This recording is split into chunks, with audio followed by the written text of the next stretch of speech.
Alright, ये question लिखो फटाफट। एग्जाम है, होमवर्क में है ये क्वेश्चन।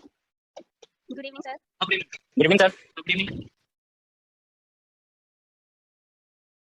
देखो क्यू पॉइंट को मेंशन करने का दूसरा तरीका क्या है? यूनिट ऐसे मेंशन करके PDEQ 0.7, ठीक है? ऑपरेटिंग पॉइंट इनडायरेक्टली बताना चाहता है एक्टिविटी है, क्लियर? इस तरह से भी मेंशन किया जाता है। सर थोड़ा जूम कर दीजिए। और अभी तो स्पीड रखो, अदरवाइज फिर क्वेश्चन पे छोड़ने पड़ेंगे अदरवाइज, ठीक है? तो स्पीड बना के रखो, फटाफट लिखो। सॉरी, चल आगे। सर वो भी है क्या? हां, BBB, जैसे ये BCC है, ये BBB है।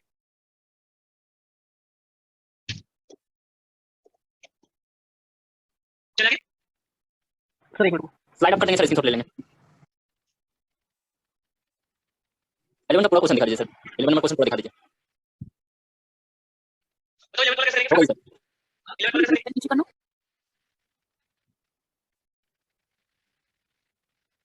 चले 11 थैंक यू। बताओ 11 वाला कैसे करेंगे फटाफट बस। How to solve 11 one. पिछली बार मैंने होमवर्क में दिया था, मे भी शायद सभी बच्चों ने गलत किया होगा, आई गेस इसलिए भी करवाना है मुझे। क्या ट्राई करोगे खुद ही? सर बीटीएस से मैंने कोई BTS से ये सर दूसरी नीचे। जरूरत है BTS से करने की? चलो करवाइए, अदरवाइज फिर कोई लास्ट बैच करेगा यही करके। हां बताओ कैसे करेंगे बिना BTS से बेटा? अच्छा BTS से क्या करोगे? चलो ठीक है, BTS निकाल लिया, उसके बाद सर आपकी आवाज कम आ रही है। Yes sir. Yes sir.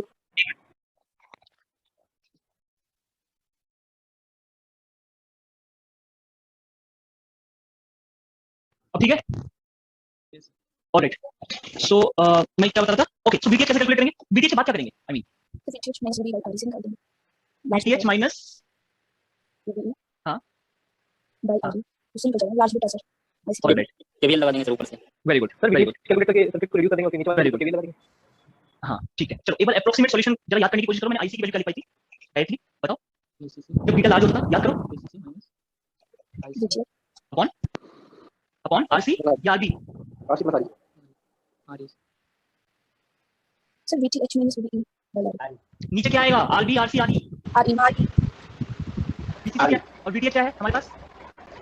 VTH निकालो जरा। VTH आएगा 5 kilo ohm upon 5 kilo ohm plus 10 kilo ohm into total power supply. कितना आएगा? कितना आएगा? 5 वोल्ट। 5 वोल्ट। तो यहाँ पे IC कैलकुलेट करो। IC कितना आ जाएगा? 50 माइनस 5 अपॉन 430 कितना आ रहा है? कितना आ रहा है? Sir VTH minus VB by RE 5। Oh sorry, ये क्या था? VTH minus VBE upon RE है ना? ये था, सही है। तो ये कितना आ जाएगा? VTH कितना है? 5, VBE कितना है आपका? 0.7 है। कितना आ रहा है? 4.3 अपॉन 430 कितना आएगा? देखो कितना आएगा? कितना आएगा? 4300 100 1 अपॉन 100 मतलब 0.2 ये आएगा। अरे बोलो आया ना? Yes sir. तो ये तो था फर्स्ट अप्रोच। सेकंड अप्रोच भी फटाफट देख लो एक बार, ये क्लियर है?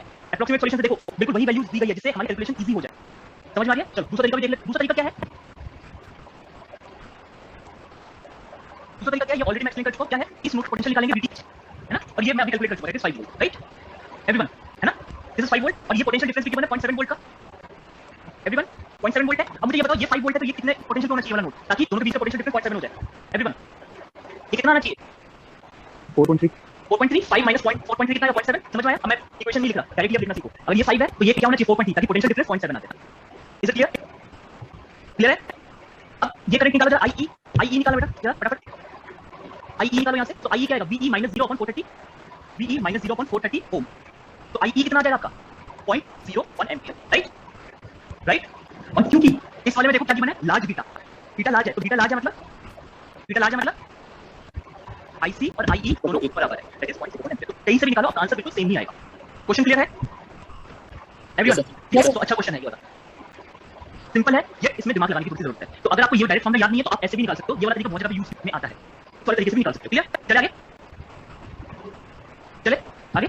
थोड़ा सा स्पीड बना के रखो, अदरवाइज फिर छूट जाएंगे क्वेश्चन, अदरवाइज। ठीक है? अभी बस समझने पे ज्यादा ध्यान देना, कंसंट्रेट करो समझने पे, ठीक है? सर माइक्रो करवा दीजिए। ठीक है, चलो आगे चलते हैं। नेक्स्ट है एग्जांपल 12। ये होमवर्क लो फटाफट, बिल्कुल सिंपल क्वेश्चन है, but still you can expect this type of question in net exam. Net के एग्जाम में ऐसे क्वेश्चन सिंपल वाले पूछे जा सकते हैं, इवन जेस्ट में भी पूछे जा सकते हैं इस टाइप के सिंपल क्वेश्चन, या आपके छोटे मोटे एंट्रेंस एग्जाम होता है उसमें भी पूछे जा सकते हैं। तो मैं बिल्कुल हिंट नहीं दे रहा, ये आपको खुद करना है, और शायद इसमें हिंट की जरूरत भी नहीं पड़नी चाहिए। क्लियर हो जाए तो बताना, फिर आगे चलते हैं। कॉमन बेस अरेंजमेंट है, करंट एम्प्लीफिकेशन फैक्टर 0.9 है, emitter 1 milli ampere base current निकालने के लिए पूछा है। इवन क्वेश्चन को थोड़ा मॉडिफाई कर सकते हैं। कॉमन बेस की जगह कॉमन एमिटर अरेंजमेंट में पूछ सकते हैं कोई भी करंट वैल्यू, ठीक है। तो इस टाइप के क्वेश्चन बहुत फेमस है, याद रखना, नेट में पूछे जा सकते हैं, जस्ट में, और आपके जो छोटे मोटे एंट्रेंस होते हैं। लिख लिया ना, चले आगे। नेक्स्ट एक नोट डाल के लिख लो, कई बार ये भी पूछा जा सकता है। ये ऑलरेडी मैं नोट में बता चुका, बट इसलिए एक बार लिख लेते दोबारा। Thank you sir. ओके, सो ये नोट डाल के लिख लो, अलग अलग मैंने पॉइंट लिखा है 5। कई बार आपको स्टेटमेंट प्रॉब्लम में पूछ लेते हैं, आपको पता है दैट आईसीवीओ क्या है, that is a leakage current of collector junction, right. और आपको पता है लीकेज करंट क्या होती है, क्या होती है लीकेज करंट, हर 10 डिग्री सेल्सियस राइज के साथ वो डबल हो जाती है, राइट। तो आईसीओ या आईसीवीओ ये तो लीकेज करंट है, तो ये भी डबल हो जाएगी। Clear everyone, clear. सर पूरा झूठ दीजिए। Yes sir. तो आपकी ये जो आईसीओ है या आईसीवीओ है, ये क्या होगा, 10 डिग्री सेल्सियस राइज के साथ ये डबल हो जाएगा, जो लीकेज करंट की प्रॉपर्टी होती है वो ये भी फॉलो करेगा। नेक्स्ट यहाँ पे क्या लिखा है मैंने, ये एज ए स्टेटमेंट याद रखो, इसमें हमें एक्सप्रेशन पे नहीं जाना है। Breakdown voltage of collector base junction with emitter open, और ये क्या है, breakdown voltage of collector emitter junction when base is open, ठीक है। सो इनमें से इसका ब्रेक डाउन वोल्टेज ज्यादा होता है जब हम एमीटर को ओपन कर देंगे, और जब बेस को ओपन करेंगे इसका ब्रेक डाउन वोल्टेज थोड़ा कम होता है, क्योंकि ये हेवीली डोप्ड होते हैं दोनों, और कलेक्टर और बेस क्या होता है, ये लाइटली डोप्ड होते हैं, ठीक है। सो ये चीज याद रखना, अगर डायरेक्टली क्वेश्चन पूछा जाता है तो ये स्टेटमेंट बिल्कुल याद रखना, क्लियर। क्योंकि डोपिंग जितनी ज्यादा होती है ब्रेक डाउन वोल्टेज उतना ही कम होगा, समझ में आ रही है बात। सर लिखा है क्या चीज, सेकंड टर्म। सेकंड क्या, ब्रेक डाउन वोल्टेज, बेटा बीबी का मतलब breakdown voltage, not beta, clear. Sir यहाँ पे आपने सी सर थर्ड पॉइंट लिखा है। एमीटर का ज्यादा होगा। क्या बोल रहे हो, सर ये आपने बीवीसीईओ लिखा है, सीईओ का यहाँ पे क्या है मतलब है? Common open, common with base open, यहाँ पे बी वाला वर्ड मिसिंग है ना, तो मैंने बताया था that this is the breakdown voltage of collector emitter junction with base open, और this is the breakdown voltage of collector base junction with emitter open, समझ में आ रही है। सो डोपिंग और ब्रेक डाउन वोल्टेज में क्या relation है, जितना ज्यादा ब्रेक डाउन वोल्टेज होगा उतना ही कम रिवर्स ब्रेक डाउन वोल्टेज होगा, ब्रेक डाउन वोल्टेज उतना ही कम होता जाएगा। तो ये वाला जंक्शन क्या है, हाईली डोप्ड है, तो ये क्या होगा, हमारा ब्रेक डाउन वोल्टेज कम होगा, और ये इसके कंपैरिजन में इसकी डोपिंग कम होगी इस वाले जंक्शन की, तो ये क्या होगा, इसकी ब्रेक डाउन वोल्टेज ज्यादा होगी। बस इतना याद रखो, ज्यादा डिटेल में जाने की जरूरत नहीं है, एक्सप्रेशन में नहीं जाना, बस आप ये याद रखो, ठीक है। नाइट डेरिवेशन पे जाना, कई बार डायरेक्टली पूछ लेते हैं तो आप टिक करके आ सकते हो। Third point, to prevent the thermal runaway BCE is less than BCC/2। अब थर्मल रनअवे वाला क्या होता है, जैसे मैंने आपको एक बताया था, PGT सुसाइडल बताया था, यस सर। तो वही कांसेप्ट है, उसको अवॉइड करने के लिए हम क्या करते हैं, BCE की वैल्यू हमेशा BCC/2 से कम रखने की कोशिश करते हैं, क्लियर। तो ये कंडीशन डिराइव होकर आती है, ऐसे नहीं आती, डायरेक्ट नहीं आती, ये पूरा डिराइव होकर आता है, बट मैं एंड रिजल्ट बता रहा हूं। तो आपको उस पे जाने की जरूरत नहीं कि कैसे डिराइव होकर आया, आपको बस ये याद रखना है, डायरेक्टली पूछ लेते हैं, clear. Fourth point, thermal voltage मैं ऑलरेडी एक्सप्लेन कर चुका हूं, बट स्टिल देख लो एक बार, दोबारा लिख लो, कोई दिक्कत नहीं है इसमें। थर्मल वोल्टेज की वैल्यू आती है T/11600, ठीक है। सो देखो रूम टेम्परेचर क्या होता है, रूम टेम्परेचर होता है आपका 27 डिग्री सेल्सियस, राइट, ठीक है। और उसको केल्विन में चेंज करेंगे तो क्या आ जाएगा, 300 केल्विन। पता है ना कैसे चेंज करते हैं केल्विन में, यस सर। 273 ऐड करेंगे, 273 ऐड करेंगे तो ये 300 केल्विन बन जाएगा। किसी भी टेंपरेचर में 273 ऐड करोगे तो वो सेल्सियस से किसमें बन जाएगा, केल्विन में कन्वर्ट हो जाएगा। तो देखो जरूरी है कि रूम टेंपरेचर, इसके आसपास भी कोई टेंपरेचर की वैल्यू 28, 29, 30, 26, इसमें भी हमें बीटी की वैल्यू 26 मिलीवोल्ट ले लेनी है। तो कई जगह पे ना आंसर 26 से कभी-कभार मैच नहीं करता, तो वहां पे उन्होंने क्या एस्यूम किया होता है, बीटी की वैल्यू 25 मिलीवोल्ट। सो अगर आप देख लो 26 से मैच नहीं करा तो एक बार आप 25 भी रख के देखो, समझ में आ रही है। तो इन दोनों में से ही एक वैल्यू ली जाती है, कभी वो 25 ले लेता है, कभी 26 ले लेता है, क्लियर। नेक्स्ट, ये ऑलरेडी फिर मैं एक्सप्लेन कर चुका हूं आपको कि कभी भी हम ट्रांजिस्टर में दो नोड को अगर शॉर्ट कर देते हैं आपस में, चाहे मैंने कलेक्टर को बेस से किया, चाहे मैंने कलेक्टर को एमीटर से किया, या फिर मैंने बेस को एमीटर से किया, this is also a diode, या मैंने बेस को एमीटर से किया, तो ये भी एक डायोड का बिहेवियर शो करेगा, बट तीनों की प्रॉपर्टीज डिफरेंट आती है। जो सबसे कॉमनली यूज्ड कॉन्फ़िगरेशन होता है वो ये होता है, क्योंकि इसमें जो बाकी जो पैरामीटर्स है इनके कंपैरिजन में बेटर मिलती है, क्लियर। स्टोरेज टाइम कम होएगा, इसमें आपका जो इनपुट रेजिस्टेंस होता है वो भी कम आता है। इनपुट रेजिस्टेंस यहाँ पे क्या मतलब है, जो ये डायोड बिहेव करेगा उसका जो रेजिस्टेंस आएगा वो कम आएगा, इस टाइप की चीजें, ठीक है। तो ये चीज याद रखना। चलिए आगे, लिख लिया सबने everyone, yes sir. Yes sir. हो गया सर। नेक्स्ट ये क्वेश्चन ये नहीं कराने वाला, ये आपका होमवर्क पे जाएगा, बट हिंट दो कि इस क्वेश्चन को सॉल्व कैसे करेंगे एवरीवन। आई गेस ये 12th क्वेश्चन था ना, ये आपका किसी एग्जाम में पूछा हुआ क्वेश्चन है, बहुत अच्छा क्वेश्चन है, बट हर कोई छोड़ के आता है इस क्वेश्चन को। व्हाई, डीसी एनालिसिस है। हां डीसी एनालिसिस नए वैसे पुराने वैसे नहीं वैसे जोन वाले से। Very good. हाँ, तो आपको क्या लगता है इसको छोड़ने का क्या रीजन हो सकता है कि बच्चे छोड़ के आते हैं ऐसा क्वेश्चन देखने देखने सर में बता दिखा। देखने में कॉम्प्लिकेट सा दिख रहा है। दिखने में बहुत ज्यादा कॉम्प्लिकेटेड है ये वाला क्वेश्चन, राइट। सो क्या यही रीजन है छोड़ने का, बिल्कुल यही रीजन है कि दिखने में बहुत अजीब सा क्वेश्चन लग रहा है, इसलिए ऑलमोस्ट हर कोई छोड़ के आ जाता है इसको, ठीक है। बट मैं ये चीज बताता हूं, ये उतना ही आसान क्वेश्चन है जितना आपको ये डिफिकल्ट दिख रहा है, उससे बहुत ज्यादा आसान है ये वाला क्वेश्चन। कैसे, डायग्राम पे मत जाओ, क्या चीज पूछी गई है इसमें, DC base current. DC base current से अब ये मत सोचना कि डीसी बेस करंट क्या होती है, सिंपल है, बेस करंट की वैल्यू पूछी है डीसी एनालिसिस में, राइट। डीसी बेस करंट का मतलब क्या है, डीसी एनालिसिस में बेस करंट की वैल्यू पूछी है और डिफरेंट एक कंपोनेंट की वैल्यू दे रखी है, और आपको पता है डीसी एनालिसिस में क्या होता है, जल्दी बताओ। कैपेसिटर ओपन होता है और जो एसी सोर्स होता है उसको डीएक्टिवेट कर देता है, राइट। ये हो जाएगा ओपन, ये हो जाएगा ओपन। कोई बता सकता है ये वाला कैपेसिटर कौन सा है वैसे? कपलिंग मैंने तीन कैपेसिटर बताए, सीबी, सीसी और सीई, ये कौन सा है तीनों में से? Coupling sir. हां कपलिंग तो है बेटा, बट कौन सा है? सीसी है। सीसी होता है। ये सीई है, और ये वाला चलो छोड़ो, अगर नहीं समझ में आ रहा कोई दिक्कत नहीं है। ये क्या है आपका कैपेसिटर, किस लिए लगाया जाता है, ताकि डीसी को ब्लॉक कर सके, ठीक है, ताकि मेरा ऑपरेटिंग रीजन डिस्टर्ब ना हो, क्लियर। सो ये तीनों कैपेसिटर क्या हो जाएंगे, ओपन हो जाएंगे। और जैसे ही अब ध्यान से देखो, ये वाला कैपेसिटर ऑन हुआ तो R6 सर्किट से बाहर, क्लियर। ये कैपेसिटर ओपन हुआ तो क्या हुआ, ये ब्रांच ओपन होगी, ब्रांच ओपन होती R1 भी पिक्चर से गायब, तो मेरे पास क्या बचा, R2 बचा, R3 बचा, R4 बचा, R5 बचा, ये बचा एवरीवन। और अब देखो इसको ना मैं थोड़ा सा घुमा देता हूँ, इसको ऐसे घुमा दूंगा, तो घुमाने के बाद क्या होगा, ऊपर BC आ जाएगा एवरीवन, ठीक है, बोलो Yes, sir. BC आ जाएगा। और अब देख पा रहे हो ये कलेक्टर रजिस्टर की तरह बिहेव करेगा R5। जब आप ये बनाओगे ना, देखो कैसे बनाओगे मैं बता देता हूँ। इसको आप कलेक्टर नोड ले लो, ये एमिटर नोड है एरो वाला, और ये आपका बेस नोड है, ठीक है। अब इसको आप रीड्रॉ करो, रीड्रॉ कैसे करोगे आप इसको इस टाइप से, emitter node, collector node, base node, clear. अब देखो जब रीड्रॉ करो इसको, कलेक्टर और BC के बीच में क्या है, R5 है, क्लियर एवरीवन, समझ में आ रहा है या नहीं? Yes. तो क्या मैंने बोला, BC और कलेक्टर के बीच में क्या है, R5 है, राइट, एंड BC और इस बेस नोड के बीच में क्या है, R4 है, SEH। और इसको अगर मैं रेफरेंस के लिए ग्राउंड मान लूं, क्योंकि BC तो ग्राउंड के रिस्पेक्ट में है ना, तो अगर मैं इस वाले को ग्राउंड मान लेता हूं, तो बेस और ग्राउंड के बीच में R3 है एवरीवन, राइट। और क्या BI, ये सब ग्राउंड की स्टेप BI नहीं होती। BI क्यों आएगा बेटा, जब भी कोई वोल्टेज होती है वो ग्राउंड के रिस्पेक्ट में होती है, राइट। किसी भी नोड की वोल्टेज निकालते हो तो that is respect to ground, but यहाँ पे ऐसा नहीं है कि ग्राउंड के रिस्पेक्ट में, इसने बोला इन दो पॉइंट का पोटेंशियल डिफरेंस BC है, तो मैं इसको एज्यूम कर लेता हूं दिस इज ग्राउंड, तो मेरे लिए एज्यूम करना आसान हो जाएगा कि इस नोड का पोटेंशियल BC है। आप कुछ और भी कर सकते हो, आप इसको 5 वोल्ट ले लो, तो 5 वोल्ट लोगे तो ये क्या आ जाएगा, BC + 5, राइट। बट उससे क्या होगा, कैलकुलेशन और ज्यादा कॉम्प्लिकेटेड हो जाएगी, तो क्यों ना मैं इसको ग्राउंड एज्यूम करूं ताकि इस नोड का पोटेंशियल BI बन जाए। Is it clear? BI नहीं होएगा, BI क्या है, BI इन दो पॉइंट के बीच का पोटेंशियल डिफरेंस है, वो ये नहीं बोला कि BI इस पॉइंट पे BI है पोटेंशियल, क्लियर, दो पॉइंट का पोटेंशियल डिफरेंस है BI, just like BC, clear. Next, emitter node और ग्राउंड के बीच में देखो क्या लगा हुआ है, R2। क्या इसमें IB निकाल सकते हो या नहीं एवरीवन, बोलो। Yes, sir. सिंपल क्वेश्चन हो गया आपका, ये है और कुछ नहीं। अब वैल्यूज पुट करो, और ये क्वेश्चन तो बहुत किया हुआ आप लोगों ने, अभी करे लास्ट लेक्चर में, राइट। तो ये क्वेश्चन तो बहुत आसान से हो जाएगा, बट दिक्कत क्या होती है, दिक्कत इसलिए होती है कि बेसिक कांसेप्ट क्लियर नहीं होती कि BC एनालिसिस का मतलब क्या है, DC बेस करंट, ये नई वर्ड हमें इंट्रोड्यूस कराई गई है क्वेश्चन में, तो इसका मतलब क्या है, इसलिए आपको बेसिक पता होना बहुत जरूरी है। तो जहां पे जरूरत होती है मैं वहां पे बताते हुए चलता हूं आप लोग, क्लियर। चले आगे, आ गया। सर ये BI वो नोट वाला स्लाइड दिखा दीजिए। बेटा BI तो AC सोर्स है ना, तो इसको आप क्या करो, ग्राउंड कर दो, इसको हटा दो, इसको पिक्चर से हटा दो, क्योंकि DC एनालिसिस में AC सोर्स को हमेशा हमेशा क्या होता है, डीएक्टिवेट किया जाता है। और दूसरी बात, अगर ये ओपन हो जाएगा तो BI का तो कोई रोल ही नहीं रहेगा ना, समझ लो। अगर ये ओपन हो गया तो कोई करंट फ्लो नहीं करेगी, तो ये तो ऑटोमेटिकली पिक्चर से बाहर चलेगा BI और R1, क्लियर। Yes sir. ठीक है, चले आगे। सर एक बार वो नोट वाली स्लाइड दिखा दीजिए, last one. Okay sir, okay sir.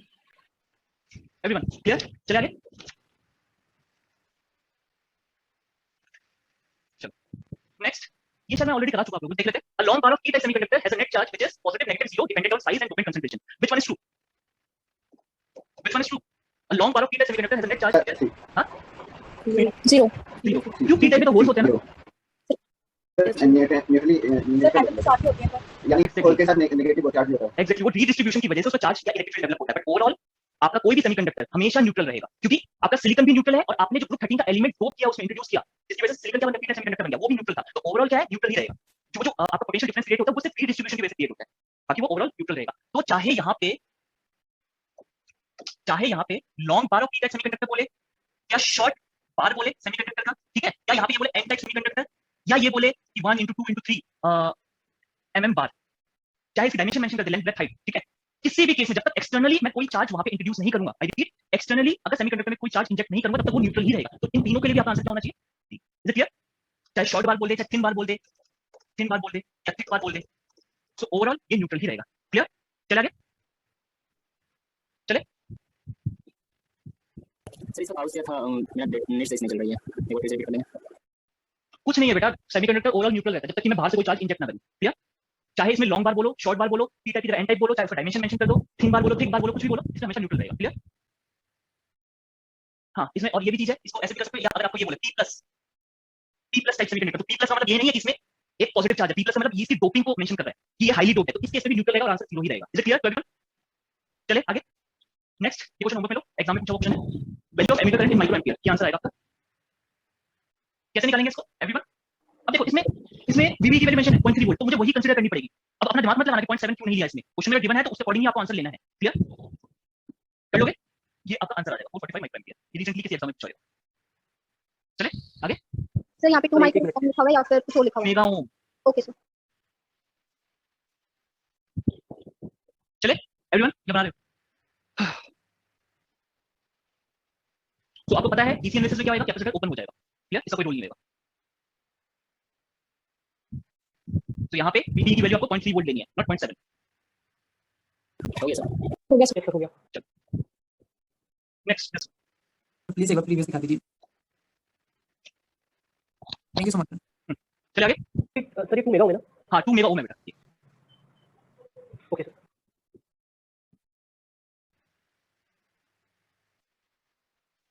चलो सो नेक्स्ट हमारे पास दिस क्वेश्चन को देखो और बताने की कोशिश करो कि कैसे करना है। अच्छा क्वेश्चन है। If IC equal to 1 milliampere, beta equal to 50, VB equal to 0.7 volt, and current through R2 is 10 IB. यहाँ पे IB क्या है? बेस करंट है, तो R1 by R2 रेशो पूछा है। बोलो कैसे करेंगे इसको? VTS कैलकुलेट करेंगे पहले, VTS कैलकुलेट करेंगे 10 गुड। उसके बाद वहां से IB की वैल्यू दो पार्ट में टूटेगी, IB की वैल्यू दो पार्ट में, ठीक है चलो आगे। वहां से R1 bye R2 value loop करा देंगे, दो लूप, ठीक है 3 साइड से ऐसे कैलकुलेट कर लेंगे।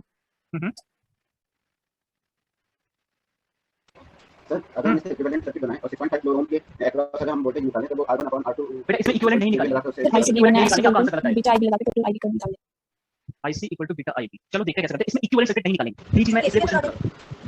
हां केसीएल से भी कर सकते हैं, एग्जैक्टली हां वो कर सकते हैं हम, वो ठीक है केसीएल वाला सही है, आपने सही बोला। क्योंकि यहां पे इक्विवेलेंट नहीं निकाल सकते। व्हाई इक्विवेलेंट नहीं निकाल सकते? आगे में तो दोनों चले जाएंगे ना।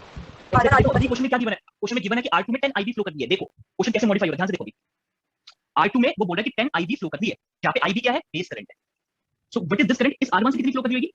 11 IB, right right yes sir. ठीक है। सो एक तो है केसीएल लगा के मैं निकाल सकता हूं R1 by R2 का रेशियो, बट उसके लिए मुझे इस पॉइंट का पोटेंशियल पता होना चाहिए, राइट? इस पॉइंट का पोटेंशियल मैं कैसे निकालूंगा? VTS से नहीं, अब VT से कैसे निकालूंगा? अब करंट ऐसे थोड़ी फ्लो करती है, कुछ पार्ट यहां पे भी जा रहा है ना। कैसे सर केसीएल से कैसे निकालोगे? वोल्टेज डिवाइडेड लगा देंगे सर। आने वाले करंट बराबर जाने वाले करंट करेंगे सर, उससे भी इस पॉइंट का पोटेंशियल कैसे आएगा? नहीं आएगा बेटा। R1 R2 वेरिएबल है, अगर इसकी वैल्यू नोन होती तो केसीएल लगा के इस पॉइंट का पोटेंशियल निकाल लेता। सर पार्शियल लूप में कर लेंगे बीएस निकालेंगे इसे किस नहीं सर आई सी कैलकुलेट करेंगे, आई सी से IB कैलकुलेट कर लेंगे। एग्जैक्टली। अब देखो क्वेश्चन में गिवन ही है मेरे पास, क्या क्वेश्चन में गिवन है? IC की value 1 milliampere, right? IC की वैल्यू 1 मिली एम्पियर गिवन है, ठीक है? बोलो ये गिवन है। Yes sir. तो IC से मैं IB निकाल सकता हूं। IB क्या आएगा? वैसे उसकी जरूरत है IB की जरूरत नहीं है, IB की जरूरत नहीं पड़ेगी। मुझे अगर इस नोड का पोटेंशियल पता चल जाए तो मेरा काम बन जाएगा। तो इस नोड का पोटेंशियल कैसे मैं निकाल सकता हूं? मुझे IC नहीं, सॉरी मुझे IB नहीं, मुझे IE बताओ। मैं बताता हूं मैं IE क्यों निकलवाऊं। मुझे IE बताओ, IE की वैल्यू क्या है? बताओ। IB की वैल्यू की जरूरत नहीं पड़ेगी, वो कैंसिल आउट हो जाएगा। सर 51 मिली एम्पीयर, IE क्या होगा? 51 मिली एम्पीयर। हां IC 1 upon 1 plus बीटा, यही होगा। हां तो IE की वैल्यू बताओ, यहां से कितनी आ रही है? 50 रखो, 1 upon 50 हां 1.02 1.02 सही बताना, क्योंकि आंसर नहीं है सब मेरे पास, ठीक है? 1.02 मिली एम्पीयर वेरीफाई कर लो। तो यही आ रहा है, क्लियर है। चलो IE निकल गया 1.02 मिली एम्पीयर। क्या कोई मुझे ये बता सकता है IE ऐसे कैसे फ्लो कर रहेगा इस टाइप से? IE यस क्या मुझे VE पता चल सकता है? V क्या है? 0 plus IE into 0 plus IE into 0.5 kilo ohm, और मुझे VE का पोटेंशियल पता चल जाएगा। ऐसे भी कर सकता हूं। या दूसरा तरीका बताओ, VE निकालने का दूसरा तरीका बताओ। IE is equal to V minus 0.15 K। पहले मुझे यहां से VE बताओ कितना आ रहा है, मैं दो तरीका बता रहा हूं। यहां से VE बताओ कितना आ रहा है? IE into 0.5 किलो ओम करो, 0.51 0.51 वोल्ट। Yes sir. चलो अब दूसरा तरीका देखते हैं निकालने का, क्योंकि सारे तरीके आपको पता होने चाहिए, कब कौन सा तरीका आसानी से हो जाए, तो हमको सारी चीजें पता होनी चाहिए। अच्छा this is IE, what is this current? IC मैं VC कैलकुलेट कर सकता हूं या नहीं? यहां से VC क्या आएगा? 6 volt minus IC into 2.5 kilo ohm. इससे कैलकुलेशन और आसान होगी, राइट? तो VC कितना आ जाएगा मेरे पास? VC कितना आ जाएगा? IC 1 मिली एम्पीयर है, तो कितना आ जाएगा? 6 minus 2.5 कितना है? 3.5 वोल्ट। एवरीवन बोलो आ गया VC? Yes sir. क्वेश्चन में VCE की वैल्यू 3 वोल्ट गिवन है। क्वेश्चन में क्या है? Since VCE equal to 3 volt, right? So VCE का मतलब क्या है? VC minus VE equal to 3 volt. VC की वैल्यू कितनी है? 3.5 वोल्ट है, तो VE की वैल्यू कितनी आ जाएगी यहां से? 0.5 वोल्ट आ रही है, ऑलमोस्ट इक्वली आ रही है, ठीक है? अरे बोलो यस सर। ठीक है। अब देखो यहां से देखो, यहां पे ऑलमोस्ट मुझे क्या पता चल गया? इस VE की वैल्यू कितनी है? 0.5 वोल्ट, और ये कितना आएगा? VC 3.5 volt, right? अब देखो क्वेश्चन में क्या गिवन है? क्वेश्चन में गिवन है 0.7 वोल्ट। क्वेश्चन में क्या गिवन है? VBE की वैल्यू 0.7 वोल्ट गिवन है। तो मुझे ये बताओ दोनों पॉइंट का डिफरेंस, ये इसको अगर मैं VB बोलता हूं, VB और VE का पोटेंशियल डिफरेंस अगर 0.7 है, जिसमें VE 0.5 वोल्ट है, तो VB को क्या होना चाहिए? 1.2 समझ में आया? यहाँ पे वोल्टेज डिवाइडर मत लगाना, क्योंकि क्वेश्चन में गिवन है that 10 IB is flowing। ये 10 IB है तो ये IB फ्लो करती है, क्लियर? तो इसमें वोल्टेज डिवाइडर वाला वो एप्लीकेबल नहीं होगा, गलत आंसर आ सकता है, आसपास ही आएगा बट एग्जैक्ट नहीं आएगा। तो इसलिए जो क्वेश्चन में कंडीशन गिवन है उसका यूज कराना है मुझे, क्लियर? तो ये 1.2 वोल्ट आ गया। हां it means sir voltage divider वाला तब देंगे जब IB 0 होगा। हाँ मतलब IB को क्या है बेटा, जैसे इसके रिस्पेक्ट में निगलेक्ट कर दूंगा। जैसे बाकी केसेस में आप ऐसे अज्यूम कर सकते हो कि यहाँ पे 100 IB फ्लो करती है और यहाँ पे 1 IB फ्लो करती है, तो 100 IB बहुत ज्यादा है 1 IB के कंपैरिजन, तो मैं इसको ऑलमोस्ट निगलेक्ट कर दूंगा, क्लियर? Okay sir. अच्छा अब दूसरी चीज हम कैसे कैलकुलेट करेंगे? अब देखो ओम्स लॉ लगा दो, सॉरी यहाँ पे क्या लगा दो? हाँ ओम्स लॉ लगा दो, ठीक है? इस वाले पे R1 और R2 में, तो क्या आएगा? मैं ये लिख दूं इसके नीचे यहाँ पे कंटिन्यू करो, क्लियर? अब देखो मैंने IB निकालने के लिए क्यों मना किया था? जरा R1 में लगाना ohm's law equal to I वाला, तो ये क्या बनेगा बेटा? R1 के लिए मैं यहाँ पे लिखता हूँ, R1 के लिए आएगा आपका 6.8 बार 6 minus 1.2 upon 11 IB equal to R1, ठीक है? क्या हुआ? IB कैलकुलेट करना पड़ेगा। नहीं करना पड़ेगा, देखो ना अभी इसके लिए क्या है R2 के लिए क्या है 1.2 माइनस 0 अपॉन 10 IB, राइट? ये आ गया R2। और मुझे क्या निकालना है R1 by R2 का ratio, R2 by R1, R1 by R2 का रेशियो जरा डिवाइड कर दो तो IB क्या हो जाएगा आपका, कैंसिल आउट हो जाएगा। तो मुझे बताओ जल्दी से R1 by R2 का रेशियो क्या है?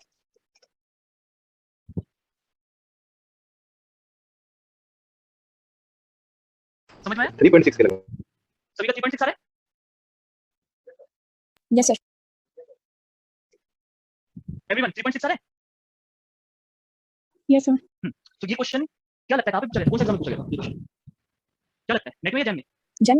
हाँ, और इसके एक भी ऑप्शन सही नहीं था, सारे ऑप्शन गलत थे। सो अब ये देखने की कोशिश करो कि जो मिस्टेक्स है वो आईआईटी वाले भी कर सकते हैं। ऐसा नहीं है कि कोई भी परफेक्ट होगा बिल्कुल सही क्वेश्चन आपको देगा। तो उनसे भी गलती हुई थी, चारों के चारों ऑप्शन बिल्कुल गलत थे, कोई भी ऑप्शन मैच नहीं करता। तो वहाँ पे घबराना नहीं है, अगर आपको लगता है कि आप सही हो तो बिल्कुल डटे रहो अपने आंसर पे। ये वाला आंसर कहीं पे भी नहीं था।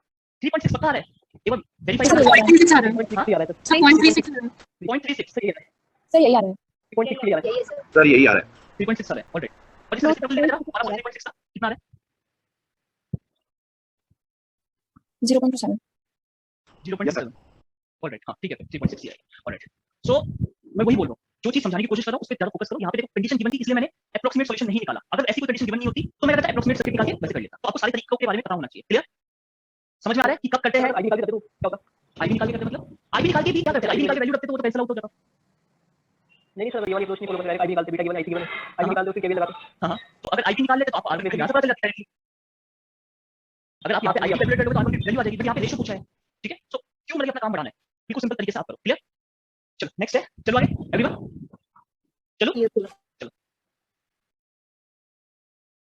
Alright. So this is the next question, ठीक है? ये एक्चुअली ग्राफ बेस्ड क्वेश्चन है। क्या है? A silicon transistor with built in voltage 0.7 Zoom कर दीजिए थोड़ा. a silicon transistor with built-in voltage 0.7 volt is used in a circuit with VBE 0.7 volt, RB equal to 300 kilo ohm, and VCC equal to 12 volt. If RC equal to 2 kilo ohm, if RC equal to 2 kilo ohm, which of the following figures correctly represent the load line? Actually आपके उसमें शायद मैंने DC load line में भी discuss किया था। Options में ना किस टाइप के ऑप्शन दे रखे थे आपको? इस टाइप के डिफरेंट IB मेंशन किया हुआ था। क्लियर, एंड क्या मेंशन किया हुआ था? सॉरी, ये IC है, IC वर्सेस VCE का कर देना। तो ये डिफरेंट वैल्यूज मेंशन करेंगे। तो मैं इसको IC1 बोल देता हूं, इसको VCE1 बोल देता हूं। तो ये अलग अलग मेंशन थी। क्लियर, और आपको क्यू पॉइंट गिवन था, आपको क्यू पॉइंट गिवन था। क्यू पॉइंट मतलब समझ में आ रहा है ना कि जिस पॉइंट पे ये हमारा ट्रांजिस्टर ऑपरेट करेगा। तो क्या अप्रोच होगी इस क्वेश्चन को करने के लिए, जल्दी बताओ मुझे। Sir, IC निकालेंगे. IC निकालेंगे और VC निकालेंगे. VC निकालेंगे, ठीक है? सो पहला हमारे दिमाग में यही आता है कि अगर क्यू पॉइंट मेंशन है फिगर्स में तो हम लोग IC VC कैलकुलेट करेंगे, बिल्कुल सही है। यही पहला अप्रोच है आपका। पर इससे भी मैं सिंपल तरीका आपको बताता हूं, क्योंकि उन ऑप्शंस में हमें वहां पे टाइम बचाना है। ये एक्चुअली नेट में क्वेश्चन पूछा गया था, और ऐसा नहीं कि नेट में पूछा है तो जैम में नहीं पूछा जाएगा। जैम में अभी तक नहीं पूछा गया फिगर बेस्ड क्वेश्चन, तो चांसेस हाई है कि कभी भी देखने को मिल सकता है फिगर बेस्ड, ठीक है? इवन नेट में भी दोबारा रिपीट होने के चांसेस है, अच्छे क्वेश्चन सही है। ठीक है, तो देखो क्यू पॉइंट तो आपको निकालना आता है, कोई मना नहीं कर रहा, बट यहाँ पे हम अपना टाइम कैसे बचा सकते हैं? क्योंकि उन ऑप्शंस में आपको क्या दिखा था, क्यू पॉइंट तो डिफरेंट था, बट IC1 और VCE1 हर ऑप्शन में डिफरेंट थे। तो यहीं से एक चीज स्ट्राइक करके दिमाग में कि क्यों ना मैं क्यू पॉइंट की जगह इसी मैक्सिमम करंट और मैक्सिमम VCE को निकालूं, राइट एवरीवन? सो ये आपको पता है ना कैसे निकालते हैं मैक्सिमम करंट और मैक्सिमम VCE, पता है सभी को? तो मैक्सिमम कलेक्टर करंट कौन से रीजन में होती है?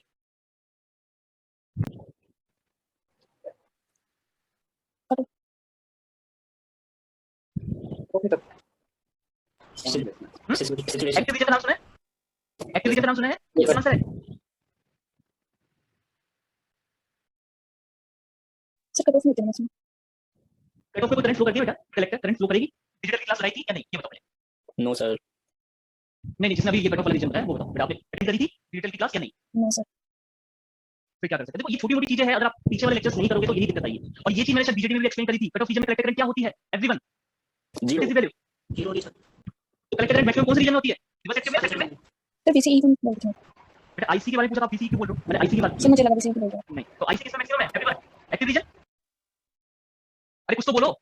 जी सर। Yes, sir. हां yes sir, very good. Sir, saturation. Sir, saturation. कुछ नहीं हो सकता, इतनी बार रिपीट करने के बाद भी अगर एक्टिव रीजन बोल रहे हो कुछ नहीं हो सकता। बार-बार आपको चिल्ला के मैंने इतनी बार बोला है कि सैचुरेशन रीजन में आपका Saturate हो जाएगा. मैक्सिमम वैल्यू पे सैचुरेट हो जाती है। एक्टिव रीजन में तो चेंज होती है, जैसे बेस करंट बढ़ेगी आपकी कलेक्टर करंट इंक्रीज करेगी, बेस करंट बढ़ेगी कलेक्टर करंट इंक्रीज करेगी। बट एक टाइम ऐसा है कि बेस करंट इंक्रीज करेगी कलेक्टर करंट कांस्टेंट हो जाएगी, और उसी टाइम पे वो एक्टिव से सैचुरेशन रीजन में मूव कर जाता है। तो कौन सा रीजन होगा? इस सैचुरेशन रीजन में होगा। Is it clear? तो सैचुरेशन रीजन में मुझे क्या निकालना है? IC की मैक्सिमम वैल्यू निकालनी है, और VCE की मैक्सिमम वैल्यू किस में आती है? कौन से रीजन में आती है एवरीवन? क्या सर फिर से बोलेंगे? VCE की मैक्सिमम वैल्यू किस रीजन में आती है? Cut off. Cut off. चलो एक तो जवाब आया सही, समझ में आया? VCE की मैक्सिमम वैल्यू किस में आती है? कट ऑफ रीजन में आती है। और मैक्सिमम वैल्यू क्या होती है VCE की everyone? VCC. VCC, very good, ये आ गया। और VCC की वैल्यू कितनी बने? 12 वोल्ट। क्लियर? अब बस मुझे IC1 पता चल जाए तो मेरा काम बच जाए। और ये क्या होगी? मैक्सिमम कलेक्टर करंट होगी तो अगर मुझे ये पता चल जाए छोटा सा ये पॉइंट, तो मेरा काम बन जाएगा, मुझे क्यू पॉइंट निकालने की जरूरत नहीं पड़ेगी, केवीएल लगाने की जरूरत नहीं पड़ेगी। Is it clear everyone? ठीक है, सो इसका पहला अप्रोच क्या है, ध्यान से देखो। तो इसका फर्स्ट अप्रोच क्या है कि आप बीसीई निकालोगे फिर आईसी निकालोगे, क्लियर। और ये एरो क्या डिनोट कर रहा है, ये डिनोट कर रहा है कि आईसी निकालने के बाद आप आईबी निकालोगे। ठीक, उस पर्टिकुलर आईसी में आईबी की वैल्यू क्या है, ये देखो। मैंने आईसी तो निकाल लिया, आईसी तो निकाल लिया, बट आईसी तो इनमें से किसी एक पॉइंट पे आएगा ना, समझ लो मेरी बात। आपने कलेक्टर करंट जो ऑपरेटिंग पॉइंट निकाला, अब मुझे कैसे पता चलेगा कि वो ऑपरेटिंग पॉइंट आपका ये है या कोई और है? तो उसके लिए मुझे क्या करना पड़ेगा, उस आईसी के कॉरेस्पॉन्डिंग मुझे बेस करंट निकालनी पड़ेगी ना, मुझे पता चल जाएगा। Yes sir. तो सपोज वो मैंने जो आईसी कैलकुलेट करी थी नॉर्मल, जो हम डीसी लोड लाइन में जो हम कैलकुलेट करते हैं ना ऑपरेटिंग पॉइंट आईसी और बीसी, तो जो मैंने आईसी कैलकुलेट करी थी उससे कॉरेस्पॉन्डिंग मेरी बेस करंट कितनी आ रही है, आईबी2। तो मेरा ऑपरेटिंग पॉइंट ये होगा, क्लियर। Yes sir. तो पहला अप्रोच क्या है, इस क्वेश्चन को घर पे जाके आज में ही कर लेना, नहीं तो कंफ्यूजन क्रिएट हो जाएगा, क्लियर। तो पहला तरीका क्या है, नॉर्मली आपने बीसीई और आईसी कैलकुलेट किया, आपको ऑपरेटिंग पॉइंट पता चल गया। अगर सपोज ऑप्शन में डायरेक्टली ऑपरेटिंग पॉइंट मेंशन है ग्राफ में कि 2.2 वोल्ट है और 1 मिली एम्पीयर है, फिर तो आपको आईपी निकालने की जरूरत ही नहीं है। But in case Q point mark नहीं किया हुआ, उन्होंने बेस करंट को शो किया हुआ है, ठीक है, तो फिर आप कैसे निकालोगे, आपको आईसी के कॉरेस्पॉन्डिंग बेस करंट निकालनी पड़ेगी, क्लियर। ये क्लियर है, बोलो क्लियर है। तो ये आपका ऑलरेडी जो आप इसी एनालिसिस करते हुए आ रहे हो उसके बेस्ड है। एनीवे, अब आते हैं सेकंड मेथड पे। तो सेकंड मेथड में क्या बोला, मुझे मैक्सिमम आईसी और मैक्सिमम बीसीई की वैल्यू पता चल जाए, मेरा काम बन जाएगा, राइट। तो मैक्सिमम आईसी में कैसे निकालूंगा एवरीवन, मैक्सिमम आईसी कैसे निकालूंगा, इसको सैचुरेशन रीजन में मान के एवरीवन। तो सैचुरेशन रीजन में आईसी मैक्सिमम कब होगा, यहां पे देखो मैंने लैंग्वेज में लिखा हुआ है, आईसी मैक्सिमम कब होगा, जब मेरा ट्रांजिस्टर सैचुरेशन रीजन में होगा। और सैचुरेशन रीजन में बीसीई की वैल्यू क्या होती है, 0.2 या 0 वोल्ट, राइट, है ना। आइडियली 0 वोल्ट, कभी हमने ट्रांजिस्टर में 0.2 लेके भी सॉल्व किया, ठीक है। अब लगा दो इस वाले लूप पे केवीएल लगा दो, तो केवीएल आएगा तो क्या आएगा, VCC minus ICRC minus VCE minus VCE equal to 0, ये होगा, ये बनेगा एवरीवन, बोलो ये वाला बनेगा। तो ये वाला अगर बनता है तो देखो इससे मैं आईसी सेट की वैल्यू निकालता हूं, मैक्सिमम आईसी की वैल्यू निकालता हूं, तो देखो ये क्या आएगा, VCC minus BCE set upon RC, इस टाइप का आपका एक्सप्रेशन बन के आएगा, ठीक है। अब बीसीई सेट की वैल्यू 0.2 रखो, 0 रखो, तो आप क्या देखोगे, जब अगर आपने 0.2 रखा ना तो कोई भी ऑप्शन मैच नहीं करेगा आपका, तो आपको फिर अल्टीमेटली क्या करना है, 0.2 से 0 पे जाना है। Is it clear everyone? तो जब आप 0.2 रखोगे ना तो कोई भी ऑप्शन मैच नहीं करेगा, तो आपको ultimately second option say that करना है 0, क्लियर। तो 0 वोल्ट से आपके पास जो मैक्सिमम सैचुरेशन करंट है that will come out to be 6 milliampere, clear, बोलो। और ये किसमें होता है, cut off region, right. So आपका फाइनली जो आंसर आएगा कुछ इस टाइप का आएगा। आपको ये वैल्यू पता चल चुकी है, कितनी है ये वैल्यू पता चल चुकी है, 6 मिली एम्पीयर है, ये वैल्यू आपको पता चल चुकी है 12 वोल्ट है, ठीक है। अगर क्यू पॉइंट मेंशन है फिर तो बहुत अच्छी बात है, बट इस टाइप का कुछ है, सपोज क्यू पॉइंट की वैल्यू मेंशन नहीं है, एक में क्यू ऐसे मेंशन किया हुआ है, दूसरे में क्यू है, दूसरे ऑप्शन में क्यू यहां पे मेंशन किया हुआ है, तो आपको क्या करना पड़ेगा, आपको बेस करंट निकालनी पड़ेगी, इस आईसी के कॉरेस्पॉन्डिंग आपको बेस करंट कैलकुलेट करनी पड़ेगी, क्लियर, समझ आ गई बात।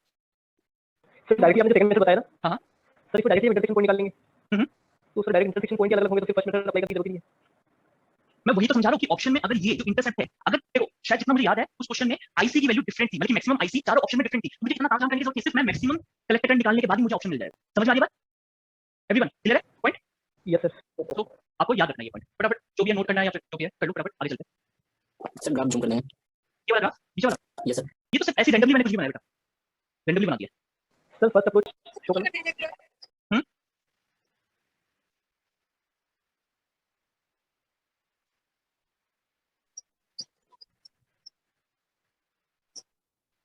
लास्ट पार्ट दिखा दीजिए। सर ग्राफ जूम करो।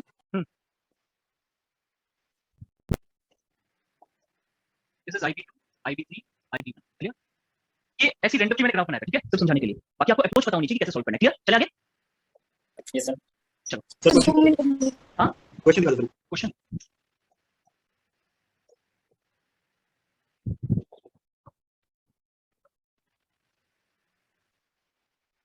ओके सर, वीबीबी सर सेक्शन में स्क्रीनशॉट लेना है सर एक बार।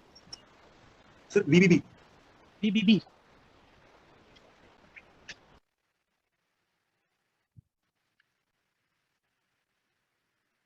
पता नहीं इसमें तो मेंशन नहीं किया हुआ,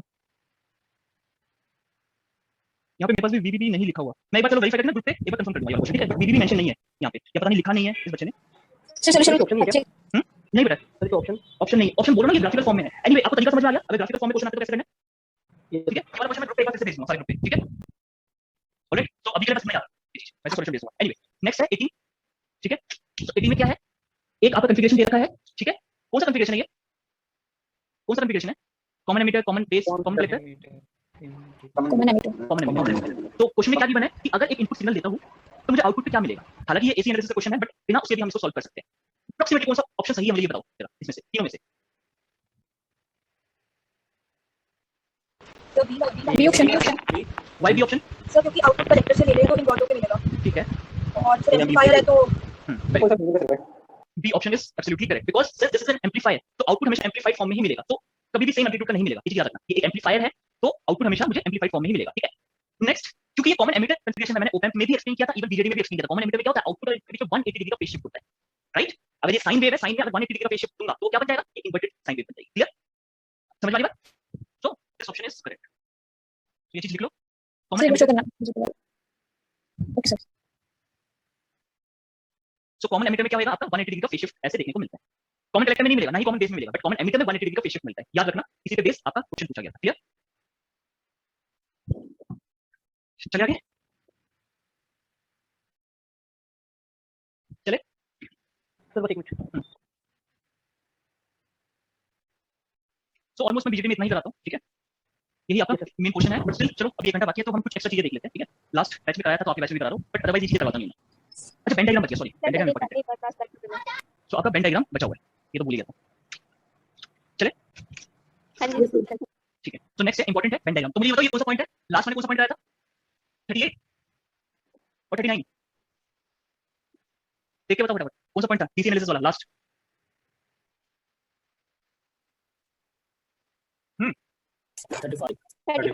35 था, Yes, ये sir. 36 है। एनीवे, ये तो 35 लास्ट पॉइंट। ठीक है? सो नेक्स्ट है band diagram for NPN transistor at equilibrium.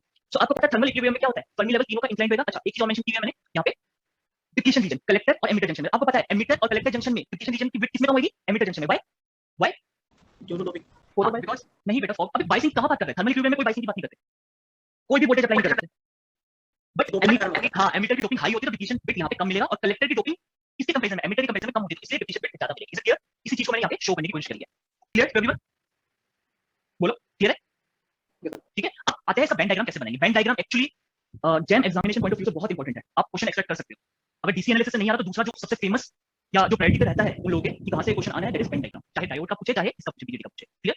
तो ये बहुत इंपॉर्टेंट है jam examination point of view से। बट ये मत सोचना कि मैं जैम बोल रहा हूं तो लेकिन वाले स्किप कर दोगे, ठीक है? नेट में भी बेटा आपका जो एनटीए जो ऑर्गेनाइज कर रहा है, मैं बार बार रिपीट कर रहा हूं, अब क्या है, पहले कोई और एजेंसी कराती थी, अब दूसरी एजेंसी करा रही है, और ये इस एजेंसी का क्या है, आपको क्वेश्चन टफ नहीं आएंगे, बट वो हर टॉपिक को टच करना चाहिए, ठीक है? तो इसलिए आपको हर टॉपिक के बारे में थोड़ी बहुत नॉलेज होनी चाहिए। पहले जो एजेंसी थी उनका फिक्स था कि इसी पर्टिकुलर टॉपिक से ही क्वेश्चन उठाने, तो इसलिए कभी-कभार क्या होता था, कुछ रियली में क्वेश्चन आ जाते थे। बट अभी आप टफ क्वेश्चन एक्सपेक्ट मत करना, आप ये एक्सपेक्ट करना कि ऐसे टॉपिक से क्वेश्चन पूछे जाएंगे जो शायद पहले नहीं पूछे गए, ठीक है? तो ये चीज याद रखना। एनीवे, तो इसका बेन डायग्राम बनाते हैं। ये आपको पता है एन टाइप सेमीकंडक्टर है, राइट? सो एन टाइप सेमीकंडक्टर में जो कंडक्शन बैंड होता है फर्मी लेवल के पास होता है, right?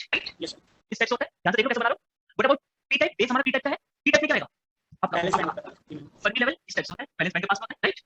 What about this collector part? Collector part भी क्या है, एन टाइप का, तो ऐसे ही बनेगा। तो मुझे ये बताओ, जो इसका जो कंडक्शन बैंड है वो इसके नीचे बनेगा या ऊपर बनेगा, बस किसी से जवाब दो। ये वाला सही है या ये वाला सही?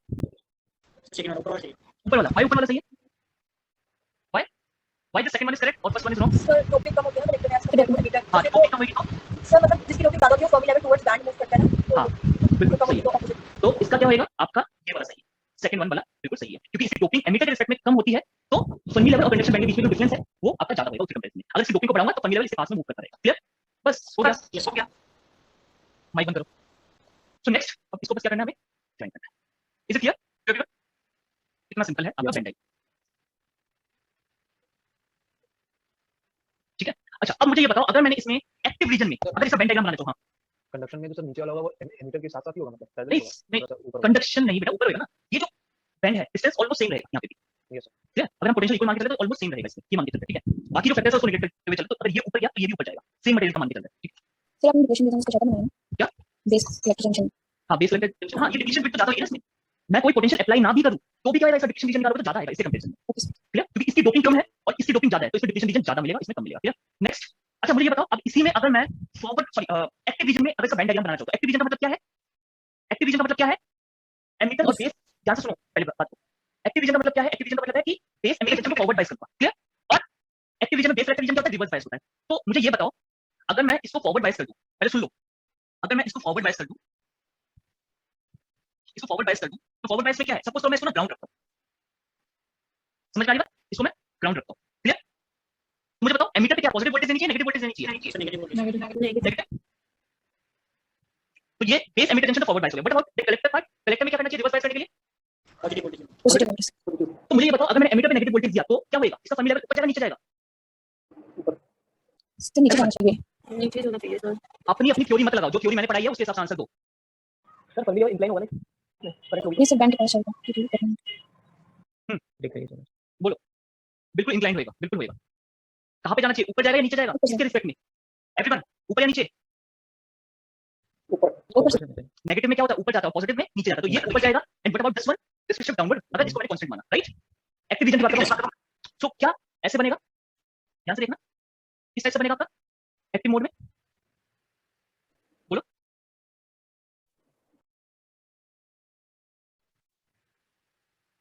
बोलो तो क्या हो गया, ऐसे बनेगा या नहीं बनेगा, यही चीज एक्सप्लेन करी थी ना। एमिटर जंक्शन फॉरवर्ड बायस में क्या आएगा, बेस पोटेंशियल ज्यादा होना चाहिए एमिटर पोटेंशियल से, तो मैंने अगर बेस को ग्राउंड किया तो एमिटर पे नेगेटिव वोल्टेज होनी चाहिए, राइट। और बेस रिवर्स बायस करने के लिए अगर बेस को मैंने ग्राउंड किया हुआ है तो कलेक्टर पे पॉजिटिव वोल्टेज देनी चाहिए, पॉजिटिव मतलब डाउनवर्ड शिफ्ट होएगा और ये अपवर्ड होएगा। Clear everyone? Yes sir. और जो इंक्लिनेशन की बात कर रहा था इसका रीजन मैं ऑलरेडी दे चुका हूं बेटा। इंक्लिनेशन सेमीकंडक्टर में ना शो होके ना, हम इंक्लिनेशन को हमेशा डिप्लीशन रीजन में शो करते हैं, यहां पे इंक्लिनेशन आ रहेगा, यहाँ पे बहुत स्लाइटली आ रहेगा इंक्लिनेशन, उसको हम नेगलेक्ट करते हैं। क्यों नेगलेक्ट करते हैं, क्योंकि इस रीजन का जो रेजिस्टेंस होता है, चाहे मैं बेस की बात, सॉरी एमिटर की बात करूं, बेस की बात करूं या कलेक्टर की बात करूं, इसका रेजिस्टेंस डिप्लीशन रीजन के रेजिस्टेंस से बहुत कम होता है, बहुत कम होता है। पूरा का पूरा जो पोटेंशियल दूंगा ना वो पूरा डिप्लीशन रीजन में रिफ्लेक्ट होता है, इसलिए जो इंक्लिनेशन हमेशा डिप्लीशन रीजन में शो होती है, हम इसमें बिल्कुल स्ट्रेट ही शो करते हैं। क्लियर? चला गया एवरीवन? बना लिया? नहीं सर, अभी देख रहे थे। अच्छा देख लेते हैं, बना लो फटाफट।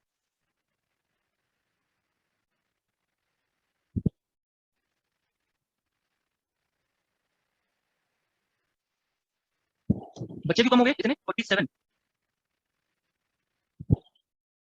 47 हो गए। कुछ प्रॉब्लम हो रही है क्या समझने में बाकी लोगों को? नो सर, आज सर हम लोग मॉर्निंग से एक्चुअली बैठे हुए हैं इस वजह से। बेटा ये कोई एक्सक्यूज नहीं होता ना, समझ रहा हूं मैं, थोड़ा डिफिकल्ट होता है बट ये कोई एक्सक्यूज नहीं है। अगर आपको कुछ अचीव करना है ना तो उसके लिए मेहनत करनी पड़ेगी। जब आप लोग पेपर देके आओगे खुद सोचो, अगर आपका पेपर अच्छा होगा तो आपको खुद अच्छा लगेगा बताने में। हम लोगों को फोन करोगे, आप अपने दोस्तों को बताओगे, रिलेटिव में बताओगे कि यहाँ पेपर बहुत अच्छा है, हम एक्सपेक्ट कर रहे हैं कि टॉप 20 या टॉप 10 में रैंक आए। तो अभी अगर थोड़ी सी मेहनत नहीं करी तो अब क्या चाहते हो, मेरी सब कुछ मेरी स्पून फीडिंग थोड़ी होगी कि सब कुछ मेरा अकॉर्डिंग हो, मैं बस 2 घंटे पढ़ूंगा और मेरी रैंक टॉप 10 में आ जाएगी, ऐसा नहीं होगा ना। थोड़ी सी तो लगी आपको एक्स्ट्रा मेहनत, क्या आपको अपने कंफर्ट जोन से बाहर निकलना पड़ेगा। अगर हर चीज यही चाहोगी नहीं मैं बस अपने अकॉर्डिंग चाहता हूं, ऐसा नहीं होगा। क्लियर? एनीवे सर एक बार आगे भी बेटा बनाना है दोबारा, आगे भी है एक्टिव मोड का, चलो बना लो ये अभी। सर एक बार थोड़ा टफ लगता है। अभी भी टफ लगता है क्या? नहीं सर, एक बार पहले पढ़ा था तो फिर दोबारा भी देखना पड़ा था, फिर दोबारा आपको देखना पड़ेगा। इसलिए मैंने बोला जो मैं चीज बोलता हूं ना, जब आप रिवीजन करने बैठो तो उस टाइम पे जो चीजें याद आती है वहां पे लिख लिया करो, अदरवाइज क्या है अभी आपको याद रहेगी। जो अप और डाउन वाला जो सर आपने बताया ये एक बार बता दीजिए सर। कुछ नहीं बताया था, मैंने बताया था कि अगर नेगेटिव वोल्टेज देंगे तो जो ये एनर्जी लेवल्स होते हैं ये ऊपर की ओर जाते हैं, और जब पॉजिटिव वोल्टेज देंगे तो नीचे की ओर शिफ्ट हो जाते हैं। दैट्स इट, इसको याद रखना है। कहां से ये फॉर्मूला डिराइव हो गया है उस पे आपको फोकस नहीं करना है, ठीक है? सिर्फ इतना याद रखो, नेगेटिव वोल्टेज देंगे तो एनर्जी लेवल ऊपर की ओर शिफ्ट होगा और पॉजिटिव वोल्टेज देंगे तो एनर्जी लेवल नीचे शिफ्ट होगा। That's it. इसी के साथ आप इजीली किसी भी रीजन में या किसी मोड में आप बना सकते हो। क्लियर? चलो आगे नेक्स्ट, ये होमवर्क में लो। Draw the band diagram for the following devices at equilibrium. Equilibrium का मतलब क्या है? Thermal equilibrium. ठीक है, मैंने एन के अंदर बताया, आपको पीएनपी का बनाना है, n plus n minus n plus plus इसका बनाना है, और तीसरा आपको डिवाइस दिख रहा है इसका बनाना है। क्लियर? सबसे पहला रूल क्या है, यानी फनी लेवल का सबसे पहले, उसके बाद आप कंडक्शन बैंड और बैलेंस बैंड बनाओ, बाकी का समझ में आ गया? क्लियर है? बोलो क्लियर है? स्टेप सबसे पहले फनी लेवल बनाओगे, फनी लेवल के अकॉर्डिंग हर नोट का आप करोगे कंडक्शन बैंड और बैलेंस बैंड बनाओगे। क्लियर? सो कर लेना, ठीक है? तो मोस्ट प्रोबेबली ऐसे भी आपको बहुत जल्दी देखने को मिलते हैं ऐसे वाले, इसे मैंने 2 रख दी है। क्लियर? मुझे नहीं पता कि ये सही में कोई डिवाइस है या नहीं, एग्जिस्ट करता है या नहीं, बट प्रैक्टिस के लिए ऐसा मैंने दे दिया। क्लियर? और ये मैं सोच रहा कि ऐसा ट्रांजिस्टर पढ़ा नहीं है, क्योंकि आप किसी और को दिखाओगे वो यही बोलेगा गलत है ट्रांजिस्टर। ऐसा कौन सा ट्रांजिस्टर होता है जिसमें 3 डिवाइन होते हैं? अगर नहीं पता तो इसका मतलब ये नहीं कि वो एग्जिस्ट नहीं करता, बिल्कुल करता है, ऐसे ट्रांजिस्टर भी एग्जिस्ट करते हैं। क्लियर? चल आगे नेक्स्ट है, लिख लिया? Yes sir. सो ये ऑलरेडी आप बना चुके हो ना, 36 37 राइट? अच्छा ये मैंने लास्ट में एक्सप्लेन कर दिया था, बनाना है तो बना लो हेडिंग देके एग्जांपल 7 दिस इज 37। ठीक है? अच्छा वो पीएनपी का है, ये भी पीएनपी का है। ओके सर इसमें बी वाले में थोड़ा सा वो दीजिए, मतलब हिंट दीजिए सर कैसे होगा। हिंट क्या था आप मुझे ये बताओ। अगर मैं इसकी डोपिंग को अगर लिखना चाहूं, क्या मैं ऐसे लिख सकता हूं इसकी डोपिंग को? एवरीवन, अगर ये n है तो मैं इसको ये बोल सकता हूं दिस इज n माइनस, बोलो इसकी डोपिंग लाइट है, राइट? या अगर मैंने इसको n प्लस बोल दिया तो इसको मैं क्या बोल सकता हूं? n बोल सकता हूं, n, राइट? मतलब इसकी डोपिंग इस रिस्पेक्ट में ज्यादा है, इसलिए शो कर सकता हूं। हिंट मिल गया? Yes sir. ठीक है, तो ट्राई करना, एक बार गलत करोगे दो बार होगा। बीच वाले को सर ऐसे आप लिखेंगे n माइनस, अगर जो आपने भी किया था इसके ये n प्लस है, अगर ये n प्लस है ये n है, हां तो बीच में क्या है n माइनस है, तो n माइनस देखो कहां पे होना चाहिए, बैंड कहां पे होना चाहिए, यही तो दिमाग लगाना है। Yes sir. ठीक है, चलो आगे चलो, बना लो याद रहेगा, या अगर बना रखा है तो छोड़ दो फिर। ठीक है, लास्ट में ये वाला तो बनाया था ना? हाँ ये बनाया था, छोटा सा है, बना लो दोबारा, क्योंकि मुझे पता नहीं था कि मैंने यहाँ पे भी कराया हुआ है। ठीक है, और ये होमवर्क में लो, देखो क्या बोला है, draw the band diagram of NPN in saturation, inverse active and cut off mode. कर लोगे? मैंने एक्टिव मोड में कराया ना, आपको किसमें बनाना है? सैचुरेशन, इनवर्स एक्टिव और कट ऑफ मोड में बनाना है। करोगे तो आपको समझ में आएगा। सर एग्जांपल 1 और 2 दोनों क्वेश्चन ही है ना, ऊपर वाला सर टॉपिक है ना? क्या क्या समझा नहीं? मैं बोल रहा हूं क्या क्या कट ऑफ छोड़ दो, बस कट ऑफ की बात ही नहीं करते। ठीक है, कट ऑफ लेंथ। हाँ क्या बोल रहे हो, मुझे क्वेश्चन समझ में नहीं आया, दोबारा रिपीट करो। सर कौन से नीचे वाले जो 2 क्वेश्चन है वही होमवर्क है ना? हाँ यही होमवर्क है, बना लेना छोटा सा। एंड ये एनपीएन का बनाना है सैचुरेशन और इनवर्स एक्टिव में, और नेक्स्ट एग्जांपल 2 में बनाना है पीएनपी का सैचुरेशन, इनवर्स एक्टिव और एक्टिव मोड में बनाना है। क्लियर? कर लोगे खुद से? चल आगे। चलिए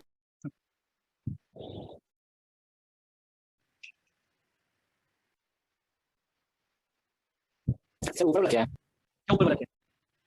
क्या चीज लिखा तो है वेन diagram of NPN in active mode, same ही तो चीज है, दोनों डायग्राम सेम है, व्हाइट और ब्लू वाला सेम है। क्लियर? वो समझाने के लिए बनाया था, हमारा किसी ने पूछा था कैसे बनाते हैं। क्लियर? चला आगे एवरीवन? Yes sir. चलो नेक्स्ट। सर स्क्रीनशॉट लेना है पहले पिछले वाला। Okay sir. नेक्स्ट है हमारा identify the BJT and mode of operation. तो सबसे पहले आपको आइडेंटिफाई करना है कि कौन सा बीजेटी है, तो और फिर मोड ऑफ ऑपरेशन बताना है। तो सबसे पहले मुझे बताओ कि कौन सा बीजेटी है ये, फटाफट। दिस इज एनपीएन और दिस इज पीएनपी। कैसे बताओगे कि एनपीएन है या पीएनपी है? यहाँ पे देखो फर्मी लेवल की पोजीशन से आप देखोगे, फर्मी लेवल किसके पास में है? वैलेंस बैंड के पास है, ठीक है? तो this must be your P type, right? यहाँ पे फर्मी लेवल कंडक्शन बैंड के पास है, तो this must be your N type. यहाँ पे फर्मी लेवल किसके पास में है? वैलेंस बैंड के पास है, तो this is a PNP transistor, right? तो ये पीएनपी ट्रांजिस्टर और मोड कौन सा है तो बताएगा? फर्मी लेवल इंक्लाइंड है तो कट ऑफ कैसे? बेटा फर्मी लेवल इंक्लाइंड है, सॉरी कोई भी इंक्लिनेशन नहीं है, स्लोप 0 है, दैट मींस व्हाट? सर इसको किया ही नहीं है, अब एक्चुअली नहीं थर्मल इक्विलिब्रियम में। Is it clear everyone? कोई वोल्टेज अप्लाई नहीं करते हैं, thermal equilibrium. What about the second one? मेरे वाले ट्रांजिस्टर बताओ कौन सा है, कौन सा बीजेटी है? पीएनपी। अगेन फर्मी लेवल देखो कंडक्शन बैंड के पास में, सॉरी वैलेंस बैंड के पास में, तो this must be P type. Fermi level conduction band के पास है तो this must be N type, और फर्मी लेवल वैलेंस बैंड के पास है तो this must be P type, right? तो ये भी पीएनपी है, बट कौन सा रीजन है? Active region. लेट्स सी, अगर मैं बेस की वोल्टेज को कांस्टेंट मानूं, यहाँ पे पीएनपी, पीएनपी, अगर मैं बेस की वोल्टेज को कांस्टेंट मानूं, कांस्टेंट मतलब ग्राउंड मान लेता हूं, ठीक है? ऐसे ही करना है आइडेंटिफाई करने के लिए। अब क्या है, एमीटर वोल्टेज क्या जा रहा है बेटा? नीचे जा रहा है, मतलब एमीटर वोल्टेज दी मैंने पॉजिटिव। कलेक्टर बेस के रिस्पेक्ट ऊपर जा रहा है, तो कौन सी वोल्टेज दी हुई है मैंने इसमें? नेगेटिव।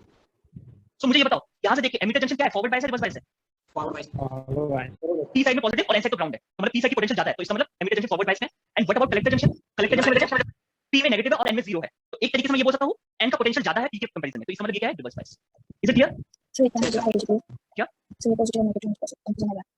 पॉजिटिव नेगेटिव में क्या कंफ्यूजन? यहां से पॉजिटिव नेगेटिव कैसे बताया, ये बोल दो। Yes sir. बेटा बेस के रिस्पेक्ट में, बेस के फर्मी लेवल के रिस्पेक्ट में एमीटर का फर्मी लेवल कहां पे गया? नीचे गया, थर्मल इक्विलिब्रियम से नीचे चला गया ना? नीचे का मतलब क्या है? पॉजिटिव वोल्टेज थी, नेगेटिव थी?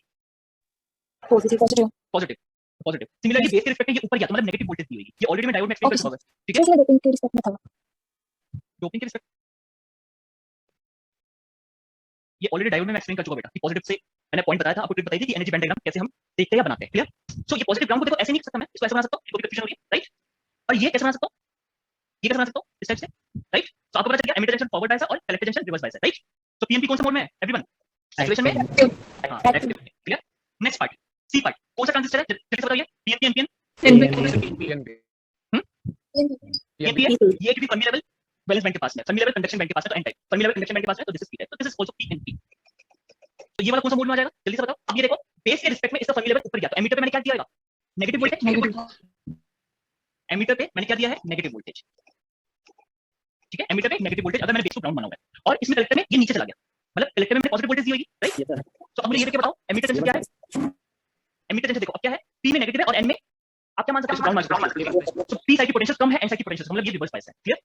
सिमिलरली कलेक्टर जंक्शन को हम क्या बोल सकते हैं? कलेक्टर जंक्शन में पी साइड हायर पोटेंशियल पे एन साइड से, तो इसका मतलब क्या है? Collector junction forward bias. तो it means this is an inverse active mode. Clear? कर लोगे ये क्वेश्चन अब? Yes sir. ठीक है, बहुत सिंपल है। चलो आगे, चलो लिख लिया ये वाला? No sir. बेटा स्क्रीनशॉट ले लो इसका, अभी बनाने लगोगे तो फिर टॉपिक छूट जाएंगे, ठीक है? फिर आप लोग वही चलाना चालू कर देते हो, छोड़ो छोड़ो छोड़ो, स्क्रीनशॉट ले लो, आराम से बनाते रहना, ठीक है? थोड़ा सा जूम कर देता हूं, कन्वीनियंट होगा आप लोगों के लिए। क्लियर? चलो आगे। यस सर, हो गया। नेक्स्ट एग्जांपल 4, एग्जांपल 5, ठीक है? मैं दोनों एग्जांपल नहीं कराने वाला, सिर्फ एक ही एग्जांपल मैं कराऊंगा, ठीक है? एग्जांपल 4, तो यहाँ पे इसका क्या बोला? बीसी की निकालना है, कोई बताएगा कि कैसे निकालेंगे बीसी? सर 5 वाला करवा लो। बीसी कैलकुलेट करने भी कैलकुलेट करेंगे, डिफरेंस कैलकुलेट करेंगे। हाँ, तो निकालेंगे कैसे बेटा?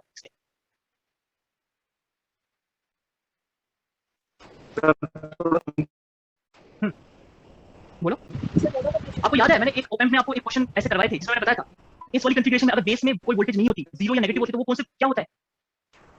तो क्या होता है? कट ऑफ होता है। बताया था या नहीं? बोलो। Yes sir. बताया था ओपन में कुछ क्वेश्चंस मैंने कराए थे, उसमें मैंने बताया था कि अगर इस वाली कॉन्फ़िगरेशन ऐसी वोल्टेज दे रखी है, इसमें पॉजिटिव या ग्राउंड कर रखा है, ग्राउंड याद रखना, पॉजिटिव वोल्टेज और ये ग्राउंड हो रखी है, इसमें अगर जीरो या नेगेटिव वोल्टेज है तो मेरा ट्रांजिस्टर हमेशा ऑफ रहेगा। पॉजिटिव वोल्टेज देते ही वो क्या होगा? या फिर एक्टिव में या फिर सैचुरेशन में जाएगा। क्लियर? तो इसको चलो एक और तरीके से देखते हैं, इसको हम क्या मान लेते हैं? ऑफ मान लेते हैं। दूसरा एक तरीका बताता हूं मैं देखने का, मैं इसको ऑफ मान लेता हूं, ठीक है? ये ट्रांजिस्टर ऑफ है, तो ऑफ होते ही एमीटर, बेस और कलेक्टर का आप क्या करो? पोटेंशियल निकालो। ये एमीटर, बेस और कलेक्टर का पोटेंशियल निकालो। अगर ये ट्रांजिस्टर ऑफ है तो मतलब बेस का पोटेंशियल कितना आएगा? 0, राइट? कोई करंट फ्लो नहीं करेगी, 0। Yes sir. This is emitter का ई, मतलब ये भी 0 हो जाएगा। और what about the collector? Collector और ये ऑफ है, कोई करंट फ्लो नहीं करेगी, तो कलेक्टर क्या आ जाएगा 10 volt. 10 volt. So this is emitter, this is base voltage, this is collector, ठीक है? सो देखो जरा 0 0 10 लिख दिया। अब मुझे बताओ ये emitter base junction, base emitter junction, ये क्या है? Reverse bias, right? What about this collector base junction, ये क्या है? Forward bias, reverse bias? Forward wise. Forward bias, very good. Diode में फॉरवर्ड बायस है, एन साइड की पोटेंशियल ज्यादा है पी साइड की पोटेंशियल से, तो this must be reverse bias. तो दोनों रिवर्स बायस है, मतलब this is in cut off region, clear everyone? Sir ये फॉरवर्ड कैसे हो गया? फॉरवर्ड कैसे हो गया? तो दोनों वोल्टेज तो सेम है ना? मैंने फॉरवर्ड का बोला, मैंने रिवर्स बोला है। अच्छा अच्छा ठीक है। कान खुले रखो बेटा, कुछ आप लोग ना क्या करते हो, अपनी assumption ले लेते हो, फिर बोलते हो कि ये कैसे आ गया, ऐसा नहीं है, कान खुले रखो जो मैं चीज बोल रहा हूं। एनीवे, सो अब ये कट ऑफ मोड में आ गया, तो जल्दी से बताओ VC की वैल्यू कितनी आ जाएगी एवरीवन?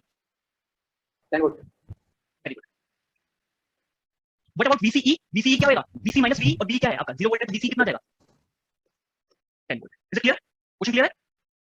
और ये चीज याद रखना, इस वाली पर्टिकुलर कॉन्फ़िगरेशन में पॉजिटिव वोल्टेज ग्राउंड, मैं दोबारा रिपीट कर रहा हूं, ये ग्राउंड होना चाहिए। नेगेटिव वोल्टेज होएगा तो हो सकता है कि वो 0 पे भी मेरा ऑपरेट करे। सो ट्रिक बता रहा हूं सिर्फ कि अगर ये पॉजिटिव वोल्टेज है और ये ग्राउंड है और इसमें कोई वोल्टेज अप्लाई नहीं करिए, नेगेटिव वोल्टेज है, तो हमेशा ऑफ रहेगा मेरा transistor. Clear everyone? Clear? Yes, sir. अच्छा क्वेश्चन है, इजी है। एक बार कट ऑफ कैसे गया सर, एक बार बता बेटा कट ऑफ ये देखो ना, एमिटर जंक्शन क्या है? रिवर्स बायस है ना?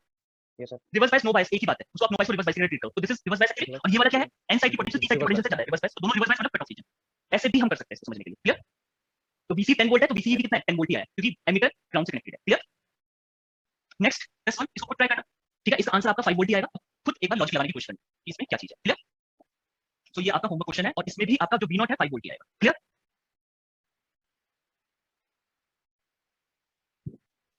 चला आगे? लास्ट वाली स्लाइड शो कर दीजिए कौन सी? सर, लास्ट वाली नीचे वाली ये कट ऑफ दीजिए जैसे। चला आगे? सर क्वेश्चन नंबर 5 बता दो। Sorry, example number 5 sir. Thank you sir. चले आगे? ये सर नेक्स्ट है, अब देखो ये नोट लिखते जाना। मेरी हाँ, क्या बोल रहे बेटा? आपने रेस्ट नहीं किया, आपने हमने रेस्ट नहीं किया, सर लिखा हुआ है। नहीं नहीं टेस्ट नहीं किया, इसलिए मैं बोल रहा हूँ कि मुझे ये कंप्लीट करना है। आज लास्ट क्लास है, तो कितने रह गए इसके बाद? ये 14 स्लाइड है ना आपकी, 19 तक है, ठीक है? सो फटाफट इसको कंप्लीट करते हैं। आपको लिखना है तो स्पीड थोड़ी सी बना के रखना, अदरवाइज क्या है, थोड़ा स्क्रीनशॉट लेके काम चला लोगे, ठीक है? एनीवे, सो ये नोट आके लिखो कुछ, ये मिसलेनियस पार्ट है। मिसलेनियस, हाँ ये मिसलेनियस पार्ट है। अब आपका बीजेटी या एनएलओ कंप्लीट हो चुकी है, ये चाहो तो आप कर सकते हो, अगर ये ऑप्शन है, मैं छोड़ना चाहता तो छोड़ सकते हो, ठीक है? इसको कभी कभार क्वेश्चन पूछ लिया जाए इससे, इसलिए मैं करवा रहा हूं, ठीक है? कुछ मिसलेनियस। अच्छा, तो मुझे ये बताओ, एनर्जी बैंड गैप और बिल्ट इन वोल्टेज में रिलेशन होता है, ठीक है? तो मुझे बताओ बिल्ट इन पोटेंशियल जो होता है एनर्जी बैंड गैप से कैसे रिलेटेड होता है? डायरेक्टली और इनवर्सली? इनवर्स बोलो। डायरेक्टली होगा सर। ये चीज याद रखना, बिल्ट इन पोटेंशियल क्या होता है? हमेशा डायरेक्टली प्रोपोर्शनल होता है। जितना ज्यादा आपका एनर्जी बैंड गैप होगा, ठीक है, उतनी ज्यादा आपकी बिल्ट इन पोटेंशियल होगी। क्लियर? ये चीज याद रखना, ठीक है? नेक्स्ट, डोपिंग दोनों से रिलेटेड है, रिवर्स ब्रेकडाउन वोल्टेज से भी, डिप्लीशन बिट से भी। तो सबसे पहले मुझे बताओ, अगर मैं डोपिंग को इंक्रीज करता हूं तो डिप्लीशन बिट क्या आएगी? फर्स्ट डिक्रीज करेगी, ये सभी को पता है। And what about this reverse breakdown voltage? Already मैं बता चुका हूं, बहुत बार बता चुका हूं, आज भी बताया था, फर्स्ट क्लास में भी बताया था मैंने। अगर डोपिंग इंक्रीज करे तो रिवर्स ब्रेकडाउन वोल्टेज क्या होती है आपकी? डिक्रीज या increase? Increase. Increase everyone? Yes sir. बेटा डिक्रीज कितनी बार बोलना पड़ेगा? हम कलेक्टर की डोपिंग को हाई क्यों नहीं रखते? क्यों नहीं रखते कलेक्टर की डोपिंग को हाई? मैंने रीजन क्या बताया था? अगर हाई रखेंगे तो उसका जो ब्रेकडाउन वोल्टेज है वो कम हो जाएगा। आज भी मैंने ये पॉइंट एक्सप्लेन किया था, जितनी ज्यादा डोपिंग हाई होगी ब्रेकडाउन वोल्टेज उतना ही कम होता है। क्यों भूल जाते हो इस चीज को? एनीवे, थर्ड पॉइंट, एक ट्रांसफार्मर याद रखना, ये एमसीक्यू क्वेश्चन में पूछा जा सकता है। एक ट्रांसफार्मर में हमेशा आउटपुट पावर और इनपुट पावर आपकी सेम रहती है, क्लियर? बट एक एमीटर फॉलोअर या वोल्टेज फॉलोअर में हमेशा आउटपुट पावर ज्यादा मिलती है इनपुट पावर से, क्लियर? ये रिलेशन होता है, फेमस क्वेश्चन है, पूछा जाता है। नेक्स्ट, फोर्थ, सर ट्रांसफार्मर भी पढ़ना है क्या? हाँ? ट्रांसफार्मर भी पढ़ना है क्या? नहीं, ट्रांसफार्मर नहीं पढ़ना, बट ये क्वेश्चन पूछा जाता है कि ट्रांसफार्मर और एमीटर फॉलोअर में आउटपुट और इनपुट पावर में क्या रिलेशन होता है। तो ये मत करना कि अभी ट्रांसफार्मर वर्ड देखा तो बुक खोल के पढ़ने लग जाओ। ट्रांसफार्मर आपके सिलेबस में नहीं है, ना ही आपको पढ़ना है। ये जो टिपिकल क्वेश्चन है, ये बहुत फेमस क्वेश्चन होता है, ये पूछे जाते हैं, किसी भी एग्जाम में पूछ सकते हैं, ठीक है? तो इसलिए मैं बताते हुए चल रहा हूं। पावर की रिलेशन पी आउट। हाँ, output power, P out means output power, P means input power, input side की पावर और आउटपुट साइड की पावर, क्लियर? सर ये जीके सब्सक्रिप्ट में एम लिखा हुआ है ट्रांसकंडक्टेंस। हाँ, this is your transconductance, GMIC/dt, clear? ये बीजेटी के लिए होता है। ऐसा क्वेश्चन आपको असाइनमेंट में देखने को मिल जाएगा। मिला है बीजेटी का असाइनमेंट एवरीवन? मिला है? सो सपोज करो आपको ट्रांसकंडक्टेंस निकालने के लिए बोलते हैं, तो आप क्या करोगे? बीजेटी की कलेक्टर करंट निकालोगे और उसको बीटी से डिवाइड करोगे, तो वो उसका ट्रांसकंडक्टेंस होता है, क्लियर? नेक्स्ट, ये कौन सा सर्किट है? कौन सा सर्किट है? क्लैंपर, प्रैक्टिकल क्लैंपर सर्किट है, जिसके लिए अगर ये क्लैंपिंग अगर ये परफॉर्म करेगा तो क्या कंडीशन होनी चाहिए? आरसी और टी में, ये ऑलरेडी बता चुका हूं, फिर बताओ क्या होगा? आरसी और टी में क्या रिलेशन होना चाहिए? आरसी ग्रेटर देन टाइम, और टी क्या है? टी क्या है? Time period. टी क्या है? Time period of input. इसको वी इन कर दो, क्लियर? इससे मतलब क्लियरली कभी कभार क्वेश्चन पूछे जा सकते हैं, इसलिए मैं कवर करा रहा हूं, ठीक है? Next, reverse saturation current is temperature dependent and is independent of the applied reverse voltage. बहुत इंपॉर्टेंट पॉइंट है, याद रखना एवरीवन इस पॉइंट को। Reverse saturation current temperature dependent होता है। टेंपरेचर डिपेंडेंट क्यों? क्योंकि reverse saturation current minority carriers की वजह से आती है, और माइनॉरिटी कैरियर कंसंट्रेशन क्या होती है? टेंपरेचर के साथ चेंज होती है। क्लियर? और रिवर्स वोल्टेज के साथ वो चेंज नहीं होता, ऑलमोस्ट कांस्टेंट रहती है। क्लियर? बहुत फेमस क्वेश्चन है, पूछा जाता है, इवन इंटरव्यू में पूछा जा सकता है। क्लियर? नेक्स्ट फ्रीक्वेंसी रिस्पांस देख लो, ये ऑलरेडी शायद मैं ओपन में एक्सप्लेन कर चुका आप लोगों के बैच में, पिछले बैच में नहीं किया था, देख लो अगर कुछ पिछले बैच से भी है तो ये ऑलरेडी ओपन में मैं एक्सप्लेन कर चुका हूं। क्या है? दो टाइप के फ्रीक्वेंसी रिस्पांस आपको दिख रहा है, ये होता है आरसी कपल्ड एम्पलीफायर का फ्रीक्वेंसी रिस्पांस, और ये होता है डायरेक्टली कपल्ड एम्पलीफायर का फ्रीक्वेंसी रिस्पांस। क्लियर? समझ में आ रही बात? सर थोड़ा जूम करो। ठीक है, तो आप क्या देख लो, मिड फ्रीक्वेंसी रेंज में वोल्टेज गेन कांस्टेंट रहता है आरसी कपल्ड एम्पलीफायर में, और लोअर फ्रीक्वेंसी पे इसका गेन डिक्रीज करता है और हायर पे भी डिक्रीज करता है। ठीक है, लोअर पे किस लिए डिक्रीज करता है याद रखना, डायरेक्ट क्वेश्चन पूछा जाता है ड्यू टू कपलिंग कैपेसिटर, कभी भी पूछा जा सकता है, किसी भी एग्जाम में पूछा जा सकता है। लोअर फ्रीक्वेंसी में कपलिंग कैपेसिटर की वजह से डिक्रीज करता है। कपलिंग कैपेसिटर कौन से, जो मैंने आपको बना के दिखाया था ना, CBCECC, उनकी वजह से ये गेन डिक्रीज करता है, क्योंकि वो एक्सटर्नली मैंने ऐड किया है। और हायर फ्रीक्वेंसी रेंज में क्या होता है? हायर फ्रीक्वेंसी रेंज में ड्यू टू पैरासिटिक कैपेसिटेंस, यहाँ पे लिखा हुआ है spelling, due to parasitic capacitance, ये आपका जो गेन होता है ये डिक्रीज करता है। क्लियर? और ये एक्सटर्नली ऐड नहीं करते, वो इंटरनली जनरेट होता है। ठीक है, सो जंक्शन कैपेसिटेंस बोल रहे हैं, पैरासिटिक कैपेसिटेंस बोल रहे हैं, दोनों एक ही चीज है। तो हायर फ्रीक्वेंसी पे इसलिए डिक्रीज करता है, इसको बोलते हैं RC coupled amplifier. What do you mean by RC coupled amplifier? मतलब कोई भी हमारा डिवाइस है ना, मैं आउटपुट को डायरेक्टली नहीं लूंगा यहाँ से, मैं क्या करूंगा, एक आरसी सर्किट लगाऊंगा, उसके बाद वहां से आउटपुट, इसको बोलते हैं आरसी कपल्ड एम्पलीफायर। क्लियर? और डायरेक्ट कपल्ड एम्पलीफायर क्या होता है, हम V0 को डायरेक्टली लेते हैं। क्लियर? समझ में आ रही बात? V0 को हम ये directly internally due to internal due to coupling capacitor, due to parasitic capacitance.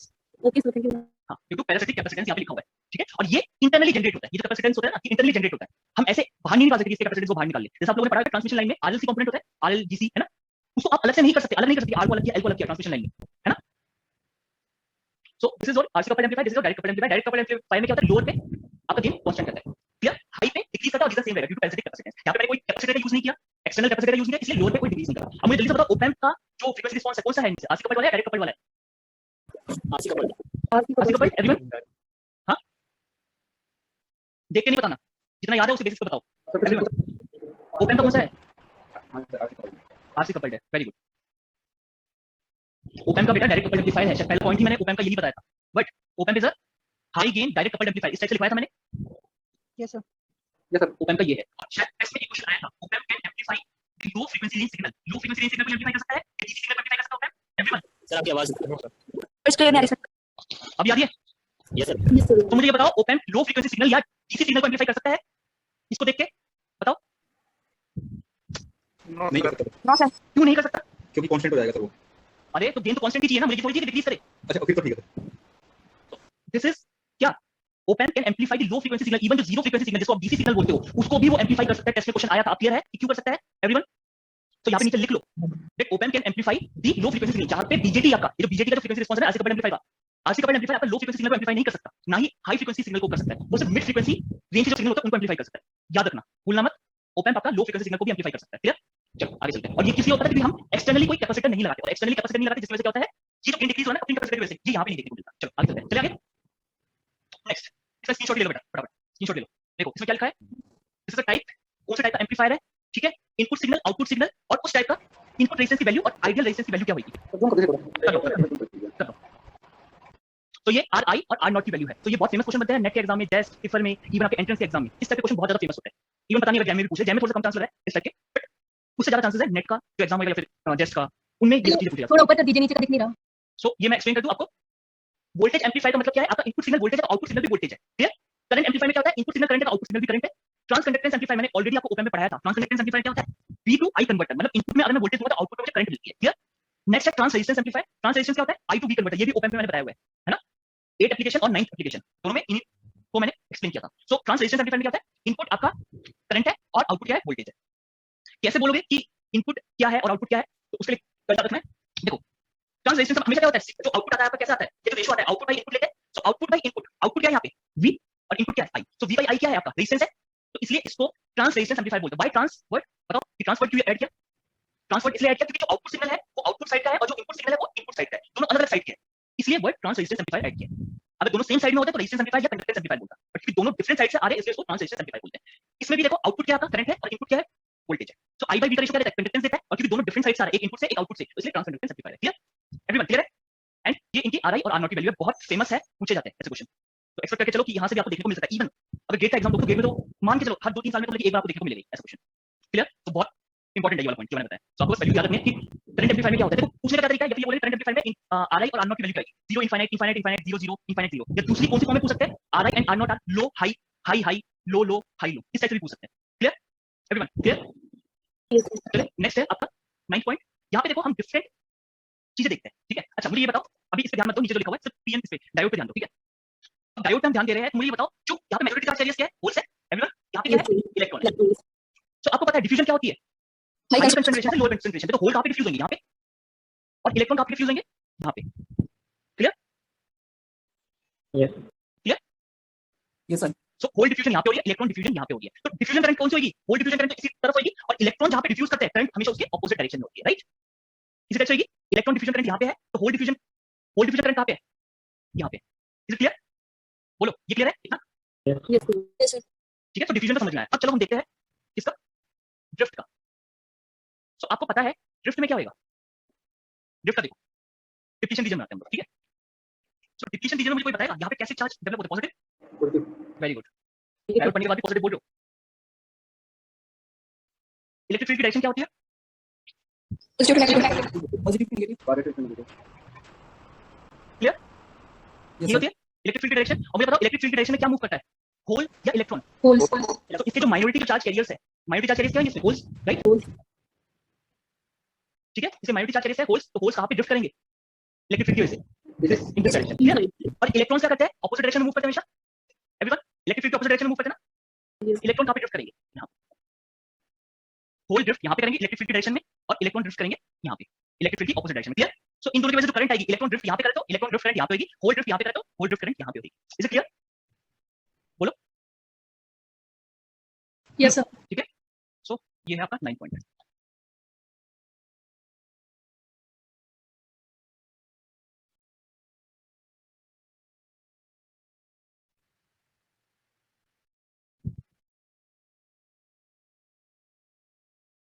बना लिया सबने।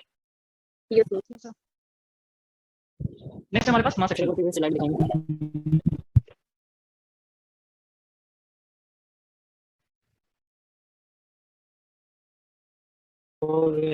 ठीक है, चलो टाइम होने वाला है, फटाफट देख लेते हैं। नेक्स्ट है मास एक्शन लॉ, ठीक है। एक बार देख लो कितना बचा है, फिर नेक्स्ट लेक्चर में हम कंटिन्यू कर सकते हैं।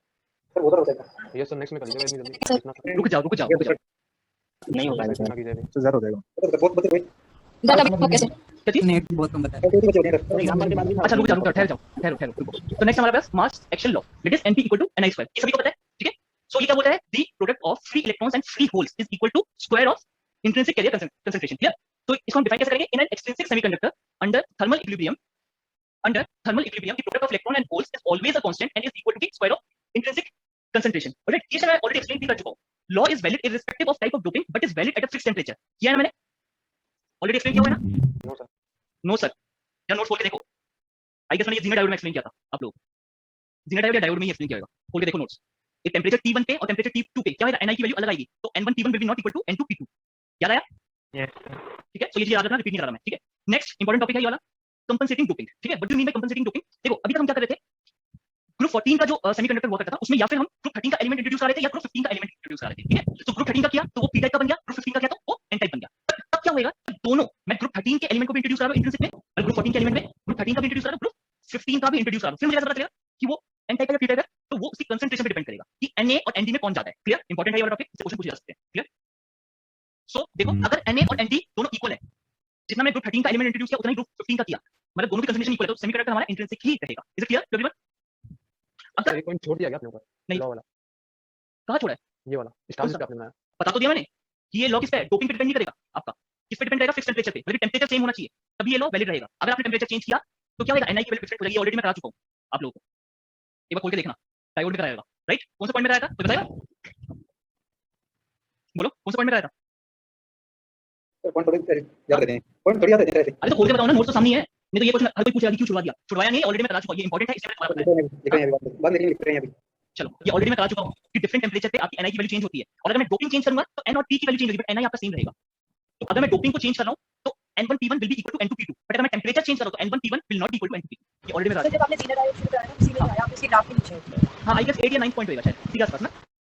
मैंने देखा तो नहीं। हाँ बट मैंने कराया हुआ, मुझे याद है, तो देख लेना। यही प्रॉब्लम होती है, आपको यही नहीं पता कि क्लास में क्या चीज कराई है क्या चीज नहीं कराई है।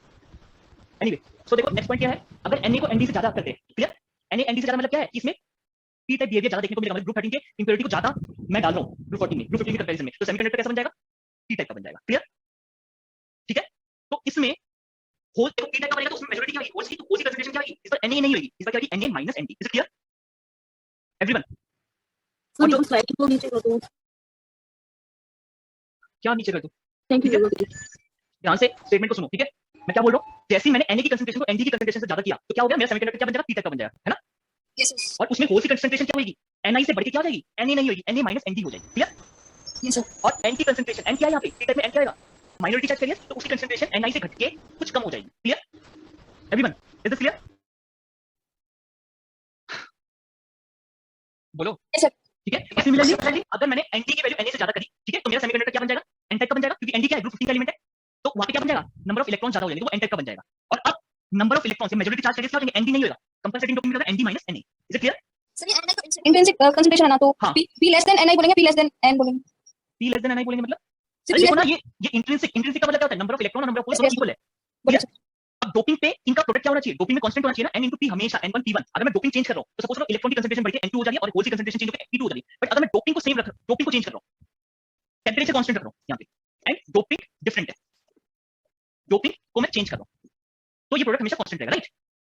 तो दोनों का प्रोडक्ट क्या है, Ni² है। अब देखो इसे रिलेट करने की कोशिश करो, Ni² है। अब क्या है, अगर मैंने डोपिंग को बढ़ाया, डोपिंग क्या है, वो अगर पी टाइप सेमीकंडक्टर बन रहा है, पी टाइप का मतलब नंबर ऑफ होल्स इंक्रीज कर रहे हैं, तो नंबर ऑफ होल्स अगर इंक्रीज करेंगे तो नंबर ऑफ इलेक्ट्रॉन को क्या करना पड़ेगा, डिक्रीज होना पड़ेगा। Yes sir. अगर प्रोडक्ट कांस्टेंट रखना है ना NO का, तो अगर मैं होल्स को बढ़ा रहा हूं पी टाइप सेमीकंडक्टर में, तो नंबर ऑफ इलेक्ट्रॉन को रिड्यूस होना पड़ेगा ताकि प्रोडक्ट अभी भी Ni² रहे। तो वही चीज लिखी है कि पी टाइप सेमीकंडक्टर में देखो जो होल्स की जो कंसंट्रेशन है वो क्या हो रही है आपकी, Ni से इंक्रीज होकर Na माइनस Nd हो रही है, और जो माइनॉरिटी चार्ज कैरियर की कंसंट्रेशन Ni से घट के कुछ कम हो जाती है। क्लियर? Yes sir. सिमिलरली आपका अगर मैंने Nd को Na से ज्यादा किया तो सेमीकंडक्टर क्या बन जाएगा, N टाइप का बन जाएगा। क्लियर? और सेमीकंडक्टर अगर N टाइप का बन गया तो उसमें नंबर ऑफ इलेक्ट्रॉन्स आएंगे, Nd नहीं आएगा, Nd माइनस Na आएगा। क्लियर? और आपके जो माइनॉरिटी चार्ज कैरियर से N टाइप में होल्स होंगे ना, उसकी कंसंट्रेशन Ni से रिड्यूस होकर कुछ कम हो जाएगी। क्लियर? Yes sir. ठीक है, ये लास्ट क्वेश्चन है, ये कर लो फिर छोड़ देता हूं। बाकी नेक्स्ट क्लास में मोस्ट प्रोबेबली नेटवर्क थ्योरी चालू करूंगा, तो नेटवर्क थ्योरी चालू कराने से पहले जितना बचा है पहले वो कंप्लीट करा लूंगा, मोस्ट प्रोबेबली आधे घंटे में कंप्लीट हो जाएगा। ठीक है, तो आधे घंटे के बाद फिर हम नेटवर्क थ्योरी चालू करेंगे। सो आपकी जो हेडिंग होगी वो नेटवर्क थ्योरी से ही आएगी, जो लेक्चर आएगा आपका। Clear? So this is your question. हां, ये क्वेश्चन शायद एग्जाम में पूछा हुआ है। P type semiconductor net point of view से इंपॉर्टेंट है कंपनसेटिंग डोपिंग, और ऐसा नहीं है कि जैम में नहीं पूछा जाएगा, जैम में भी चांसेस है। A p-type semiconductor having Na equal to 1.5 into 10 की power 16 per centimeter cube is added with toner impurities of 2.5 into 10 की power 16 per centimeter cube. Is it clear? ठीक है, then semiconductor will become, बताओ क्या बन जाएगा semiconductor, यहाँ पे Na जा रहा है या Nd जा रहा है, Nd Nd जा रहा है, तो Nd जा रहा है तो मतलब ये पक्का N टाइप सेमीकंडक्टर। और N टाइप सेमीकंडक्टर में मेजॉरिटी में क्या होता है, होल्स, सॉरी इलेक्ट्रॉन्स, तो इलेक्ट्रॉन्स की कंसंट्रेशन क्या होगी, Nd minus Na। Is it clear? Clear? अच्छा, इसमें एक थोड़ी सी एडिशन कर लो, इन केस अगर ये बोलते कि number of minority charge carriers निकालो, माइनॉरिटी चार्ज कैरियर्स हम लोग कैसे निकालते, अगर ये बोलते माइनॉरिटी चार्ज कैरियर्स की कंसंट्रेशन क्या होती है तो कैसे निकालते, minority charge carriers, anyone? Minority charge carriers क्या है यहाँ पे, इलेक्ट्रॉन्स और होल्स, होल्स, तो उसकी कंसंट्रेशन कैसे निकालते हैं हम लोग, Ni² N। बोलो ऐसे निकालते, अब ये भी बोल दो कि नहीं करवाया। Yes sir. ठीक है, तो चलो आज लेक्चर यहीं तक कंप्लीट होता है। सर एक बार एग्जांपल 7 का कलर चेंज कर दो, कलर चेंज कर नीचे लिखा है। ठीक है, यस सर। सर कितना सिलेबस बचा है? बस एक सर एक छोटा सा सर इसमें Ni² की क्या होगी वैल्यू? यहाँ पे Ni गिवन नहीं है ना, मैं वही अगर वो माइनॉरिटी चार्ज कैरियर्स पूछते तो Ni की वैल्यू देते वो। देते और Yes? स्मॉल भाई मैंने हाँ, तो Ni गिवन नहीं है, इसे यहाँ पे नहीं करना। क्लियर? तो ये चीज याद रखना। और देखो आपका कितना बचा है, आपका ये पॉइंट बचा है, मुश्किल से इसको कराने में 10 मिनट लगेंगे मुझे। ठीक है, 10 मिनट का टॉपिक है ये, और मैं देख लेता हूँ क्या क्या बाकी है। ये कितना है, ये भी 10 मिनट का समझ लो, ज्यादा 10 मिनट भी नहीं लगेंगे इसमें समझाने में। और ये क्वेश्चन, ये शायद एग्जाम में पूछा हुआ क्वेश्चन, तो इसको कराना जरूरी है, अदरवाइज डाउट में पूछेगा। ठीक है, बस ये हार्डली आधा घंटा लगेगा। ठीक है, हाँ अच्छा, जब आपने क्वेश्चन कराया था और इससे था ना कि transistor setting saturation BCE is less than equal to BCE SAT। Sir ये वाली स्टेटमेंट का मतलब नहीं समझ आ रहा है, पहले मतलब किया नहीं कहीं पे, सिर्फ किसी क्वेश्चन में ये चीज हम देखते हैं कि BCE SAT, इसका मतलब क्या हो सकता है? बेटा कुछ नहीं, BCE की वैल्यू क्या होती है सैचुरेशन में, आइडियल केस में क्या होती है, 0 होती है। और हमने प्रैक्टिकल डायोड में देखा, सॉरी प्रैक्टिकल ट्रांजिस्टर में देखा, इसकी वैल्यू कितनी होती है, 0.2 या 0.1 वोल्ट, है ना। तो हमारी जो BCE की वैल्यू होती है वो क्या होती है, प्रैक्टिकल डायोड के केस में 0.2 लेके चलते हैं ना, 0.2 से कम होनी चाहिए, तभी वो सैचुरेशन मतलब जो BCE SAT आपने लिखवाया था जब आपने वो एल्गोरिथम साइड लिखवाया था वो मोड ऑफ ऑपरेशन के लिए, सर BCE SAT इसमें मिनिमम मैक्सिमम वैल्यू है, मतलब BCE SAT एक मैक्सिमम लिमिट वाली वैल्यू है कि मतलब इससे नीचे ही वो रहेगा सैचुरेशन में, नहीं तो अगर BCE SAT से ज्यादा हो गई BCE की वैल्यू तो बाहर आ जाएगा सैचुरेशन। नहीं, ये तो मैंने बोला कि BCE SAT ये मैं पूछ रही हूं। हां, क्या दोबारा रिपीट करो। सर आपने जो एक आपने एल्गोरिथम जब लिखवाई थी मोड ऑफ ऑपरेशन वाली, मैंने ये बताया BCE, मैंने ये लिखा था BCE is less then BCE SAT। BCE SAT तो वो हमारा जो ट्रांजिस्टर है वो सैचुरेशन मोड में, एग्जैक्टली, ये सैचुरेशन मोड में है। अगर BCE SAT से बाहर आ जाएगा तो ये एक्टिव रीजन में चला जाएगा। हाँ जैसे मैं एक्चुअली वही पूछ रही थी कि जो उस दिन मतलब आपने वैल्यूज लिखवाई थी जर्मेनियम और सिल्वर ट्रांजिस्टर के लिए, वो मतलब BCE SAT का ये मतलब था कि ये मैक्सिमम लिमिट है, मतलब इससे ज्यादा अगर BCE की वैल्यू होगी तो उस मोड से बाहर चला जाएगा। एग्जैक्टली, ये बोल सकते हैं। ठीक है सर, एक्चुअली ये कंफ्यूजन हुई थी क्योंकि उस दिन तक तो ये पता था कि BCE SAT ये लेना है, तो फिर मतलब ये कंफ्यूजन की मिनिमम लिमिट है कि मैक्सिमम लिमिट है। देखो मिनिमम मैक्सिमम से ऐसा कुछ मतलब नहीं है। ठीक है, आप चाहो तो मैं वैसे क्लियर कर सकते हो चीज को। इसका सिंपल सा यही मतलब होता है, जो BCE है ना आपका, मतलब आपकी जो BCE की वैल्यू होती है वो इससे कम होनी चाहिए अगर आपको सैचुरेशन रीजन में काम करवाना है। क्लियर? अगर आपने इसकी वैल्यू से ज्यादा कर दिया तो वो बाहर आ जाएगा, सैचुरेशन से एक्टिव रीजन में मूव कर जाएगा। ये चीज है। जैसे कलेक्टर और बेस करंट के टीचर को बोला था, जब तक बेस करंट इंक्रीज करेगी और कलेक्टर करंट भी इंक्रीज करेगी तो वो एक्टिव रीजन में रहेगा। बट अगर बेस करंट इंक्रीज करेगी और कलेक्टर करंट कांस्टेंट होगी, वो पर्टिकुलर पॉइंट ऐसा है, this is in the verge of saturation. मतलब उस पॉइंट के पीछे जाएंगे तो एक्टिव रीजन होगा, उस पॉइंट के आगे जाएंगे तो वो सैचुरेशन होगा। तो सेम यही चीज है कि इस पॉइंट के आगे जाएंगे तो एक्टिव रीजन होगा, उस पॉइंट के पीछे जाएंगे तो सैचुरेशन होगा। सर एक बार एग्जांपल चाहिए। ये कोई क्लियर रेंज नहीं है, मैं बता दूं कि किस रेंज पे वो एक्टिव में रहेगा, तो इस रेंज में वो कट ऑफ या किस में सैचुरेशन में रहेगा। ये सर तो एग्जाम में हम वैल्यू सर ऐसे आए कुछ सर इसमें हम लोग को वहां पे चेक करना पड़ेगा कि बी सैचुरेशन में है कि नहीं एग्जाम में। मैंने करवा दिया ना, अब इससे ज्यादा और कुछ नहीं सर 10th एग्जांपल एग्जाम में सर ऐसे आते हैं। इससे ज्यादा और हेलो कुछ सर, फ्रीक्वेंसी रिस्पांस क्या होता है? हां example sir example sir frequency response open होता है वो सर थियोरेटिकली मैं डीसी कपल्ड वाला आता है फ्रीक्वेंसी रिस्पांस, लेकिन प्रैक्टिकली सर आरसी कपल्ड आता है। मैंने खुद देखा सर कि वो पहले बढ़ता है फिर स्टेबल होता है फिर डिक्रीज होता है फ्रीक्वेंसी रिस्पांस। क्या बोल रहे हो? फ्रीक्वेंसी रिस्पांस बढ़ता है फिर कांस्टेंट होता है, ये बोल रहे हो? सर जो ओपन होता है सर आप बता दें कि वो डीसी कपल्ड होता है पहले स्टेबल रहता है। मैंने ये जो फ्रीक्वेंसी रिस्पांस आपको बताया है, this is for ideal op amp. किसी को नहीं आ रही क्या? सर आ रही है बेटा ये जो मैंने फ्रीक्वेंसी रिस्पांस बताया, this is for ideal op amp. Practical op amp में थोड़ा बहुत वेरिएशन हो सकता है। This is for your practical sorry ideal op amp frequency response जो था। प्रैक्टिकल में कुछ ना कुछ हो सकता है कि इसे डेविएट करे, बट बहुत ज्यादा डेविएट नहीं करेगा। कुछ हद तक ही हो सकता है कि डेविएट करेगा, बट ये जो मैंने बताया this is for ideal op amp. Clear? Sir मैं क्वेश्चन था जो जिसमें आपको कहा था कि ग्राफ मैच करना है। सर वो मेरे क्वेश्चन में छोटा सा डाउट है। सर जो आपने उसका फर्स्ट मेथड बताया था, सर उसमें आपने कहा था आईसी की कॉरेस्पॉन्डिंग आईके निकाल लेंगे। सर वो मेरे को समझ नहीं आया। वो छोड़ दो, आप सिंपल जो मैंने बताया ना आपको, कलेक्टर करंट की मैक्सिमम वैल्यू निकालो और जो बीसी की मैक्सिमम वैल्यू निकालो। आईसी की मैक्सिमम वैल्यू आपको सैचुरेशन रीजन में मिलेगी और बीसी की maximum value cut off region में मिलेगी। बस ये चीज निकालो, आपका आ जाएगा। सर एक बार से कल के लेक्चर में लास्ट लेक्चर जो था कल परसों का जो था सर एग्जांपल 17 दिखा दो सर एक बार। उसमें आपने वो एक चीज करवाई थी कि हम लोगों ने वो y = mx + c वाली इक्वेशन बनाई थी। सर इसमें वैसा नहीं हो सकता है पॉसिबल? हां सॉल्यूशन पार्ट बिल्कुल हो सकता है, वही तो तरीका है बेटा। बस मैं यहां पे बता रहा हूं कि आप अपना टाइम कैसे बचा सकते हो इन क्वेश्चन से। तरीका वही है बिल्कुल, y = mx। सर सॉल्यूशन दिखा दो।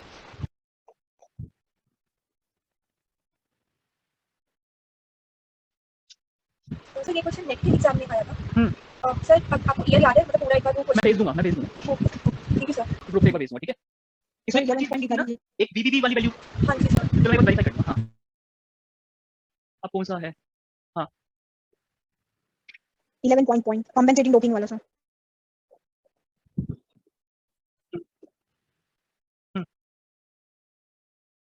ठीक है?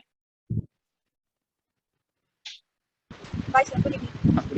हो गया सबका? Yes sir. हेलो बोलो बोलो। सर आप टेलीग्राम पे ग्रुप बना रहे थे सर। क्या बना रहा था? टेलीग्राम पे ग्रुप बना रहे थे ना समझा नहीं बेटा, आवाज क्लियर नहीं आ रही, क्या बोल रहे हो? सर? आप हेडिंग टेलीग्राम पे ग्रुप बनाएंगे समझ नहीं। अच्छा टेलीग्राम पे ग्रुप, ओके ओके। अरे मेरे पास भी इतना सारा काम आ जाता है ना, बट मैं बना दूंगा जाने से पहले ना, मैं बना दूंगा। सर 10 मिनट का काम ग्रुप बनाएंगे सर। एक्चुअली बेटा मुझे नंबर की दिक्कत हो रही है, जो मेरे पास एक्चुअली नंबर है ना, मैं उस पे कोई ग्रुप बनाना नहीं चाहता, क्योंकि अगर मैंने उस पे ग्रुप बनाया तो जैसे मेरे कॉलेज में पता चल जाएगा ना, दिक्कत आ जाएगी। तो मैं इसलिए अपने नंबर को यूज नहीं करना चाह रहा, इसलिए दिक्कत आ रही है। मैं अपने कॉलेज में कोई भी मेरे नंबर पे मतलब कि इनएक्टिव शो कर रहा हूं कि मैं अभी कुछ भी यूज नहीं कर रहा, ना व्हाट्सएप यूज कर रहा हूं ना टेलीग्राम यूज कर रहा हूं। अगर मैंने किया तो उन लोगों को पता चलेगा, फिर दिक्कत हो जाएगी। फिर हर रोज मीटिंग, फिर हर रोज वही जो होता है आप लोगों के साथ, ऑनलाइन मीटिंग करो, ऑनलाइन प्रेजेंटेशन दो, ये चीज हो जाएगी। तो इसलिए दिक्कत हो रही है, अदरवाइज मुझे नया नंबर लेना पड़ेगा, उसके बाद हो पाएगा। सर आपने वो लिंक भी भेजा था, वो ग्रुप उसमें सर कुछ होता ही नहीं है, कुछ क्वेश्चन नहीं आते ना, कुछ पूछता है वो तो सर डेड है ग्रुप। हां मैं ये देख रहा हूं, मतलब कि ग्रुप तो बहुत ज्यादा, मतलब कि क्या है है उसमें बच्चे में तो उसमें कुछ भी नहीं उसमें सर। सर मैं क्या मैंने उसको 5 दिन हो गया, सिंगल मैसेज नहीं आया सर उसमें, कोई डिस्कशन भी नहीं होता उसमें। वो ये ना डिस्कशन नहीं करोगे तो बहुत ज्यादा दिक्कत आ जाएगी। अभी नहीं समझ पा रहे कि मैं बार-बार बोलता हूं एक पॉइंट को। हां सर वो तो दूसरा ग्रुप है ना, इसमें मेल नहीं हो पा रही, इसमें वो खुद है ग्रुप, उसमें होता है डिस्कशन होता है, दूसरा ग्रुप इसमें से कोई कुछ नहीं करता। चलो ठीक है, मैं फिर देखता हूं एक्चुअली नंबर की दिक्कत आ रही है, किस नंबर पे बनाना है मुझे समझ में नहीं आ रहा, या फिर घर वाले नंबर पे बना दूंगा मैं एक टेलीग्राम ग्रुप, ठीक है? और सर भाई मैं करता हूं, एक हफ्ते के अंदर मैं सही बोलता हूं कि मैं ग्रुप डिस्कस करता हूं। ठीक है एक हफ्ते के अंदर मैं कर देता हूं, ठीक है? चलो थैंक यू। ओके, सो बंद करो क्लास, टाइम हो चुका है। ओके चलो ऑलराइट। और याद रखना अब आपकी जो नेक्स्ट क्लास होगी नेटवर्क, ठीक है? क्योंकि अभी ये बाकी रह गया डिजिटल कैसे चालू करूं, फिर नेटवर्क ही करते हैं, ठीक है? तो कंप्लीट करके जैम का सिलेबस पूरा कंप्लीट हो जाएगा, ठीक है? चलो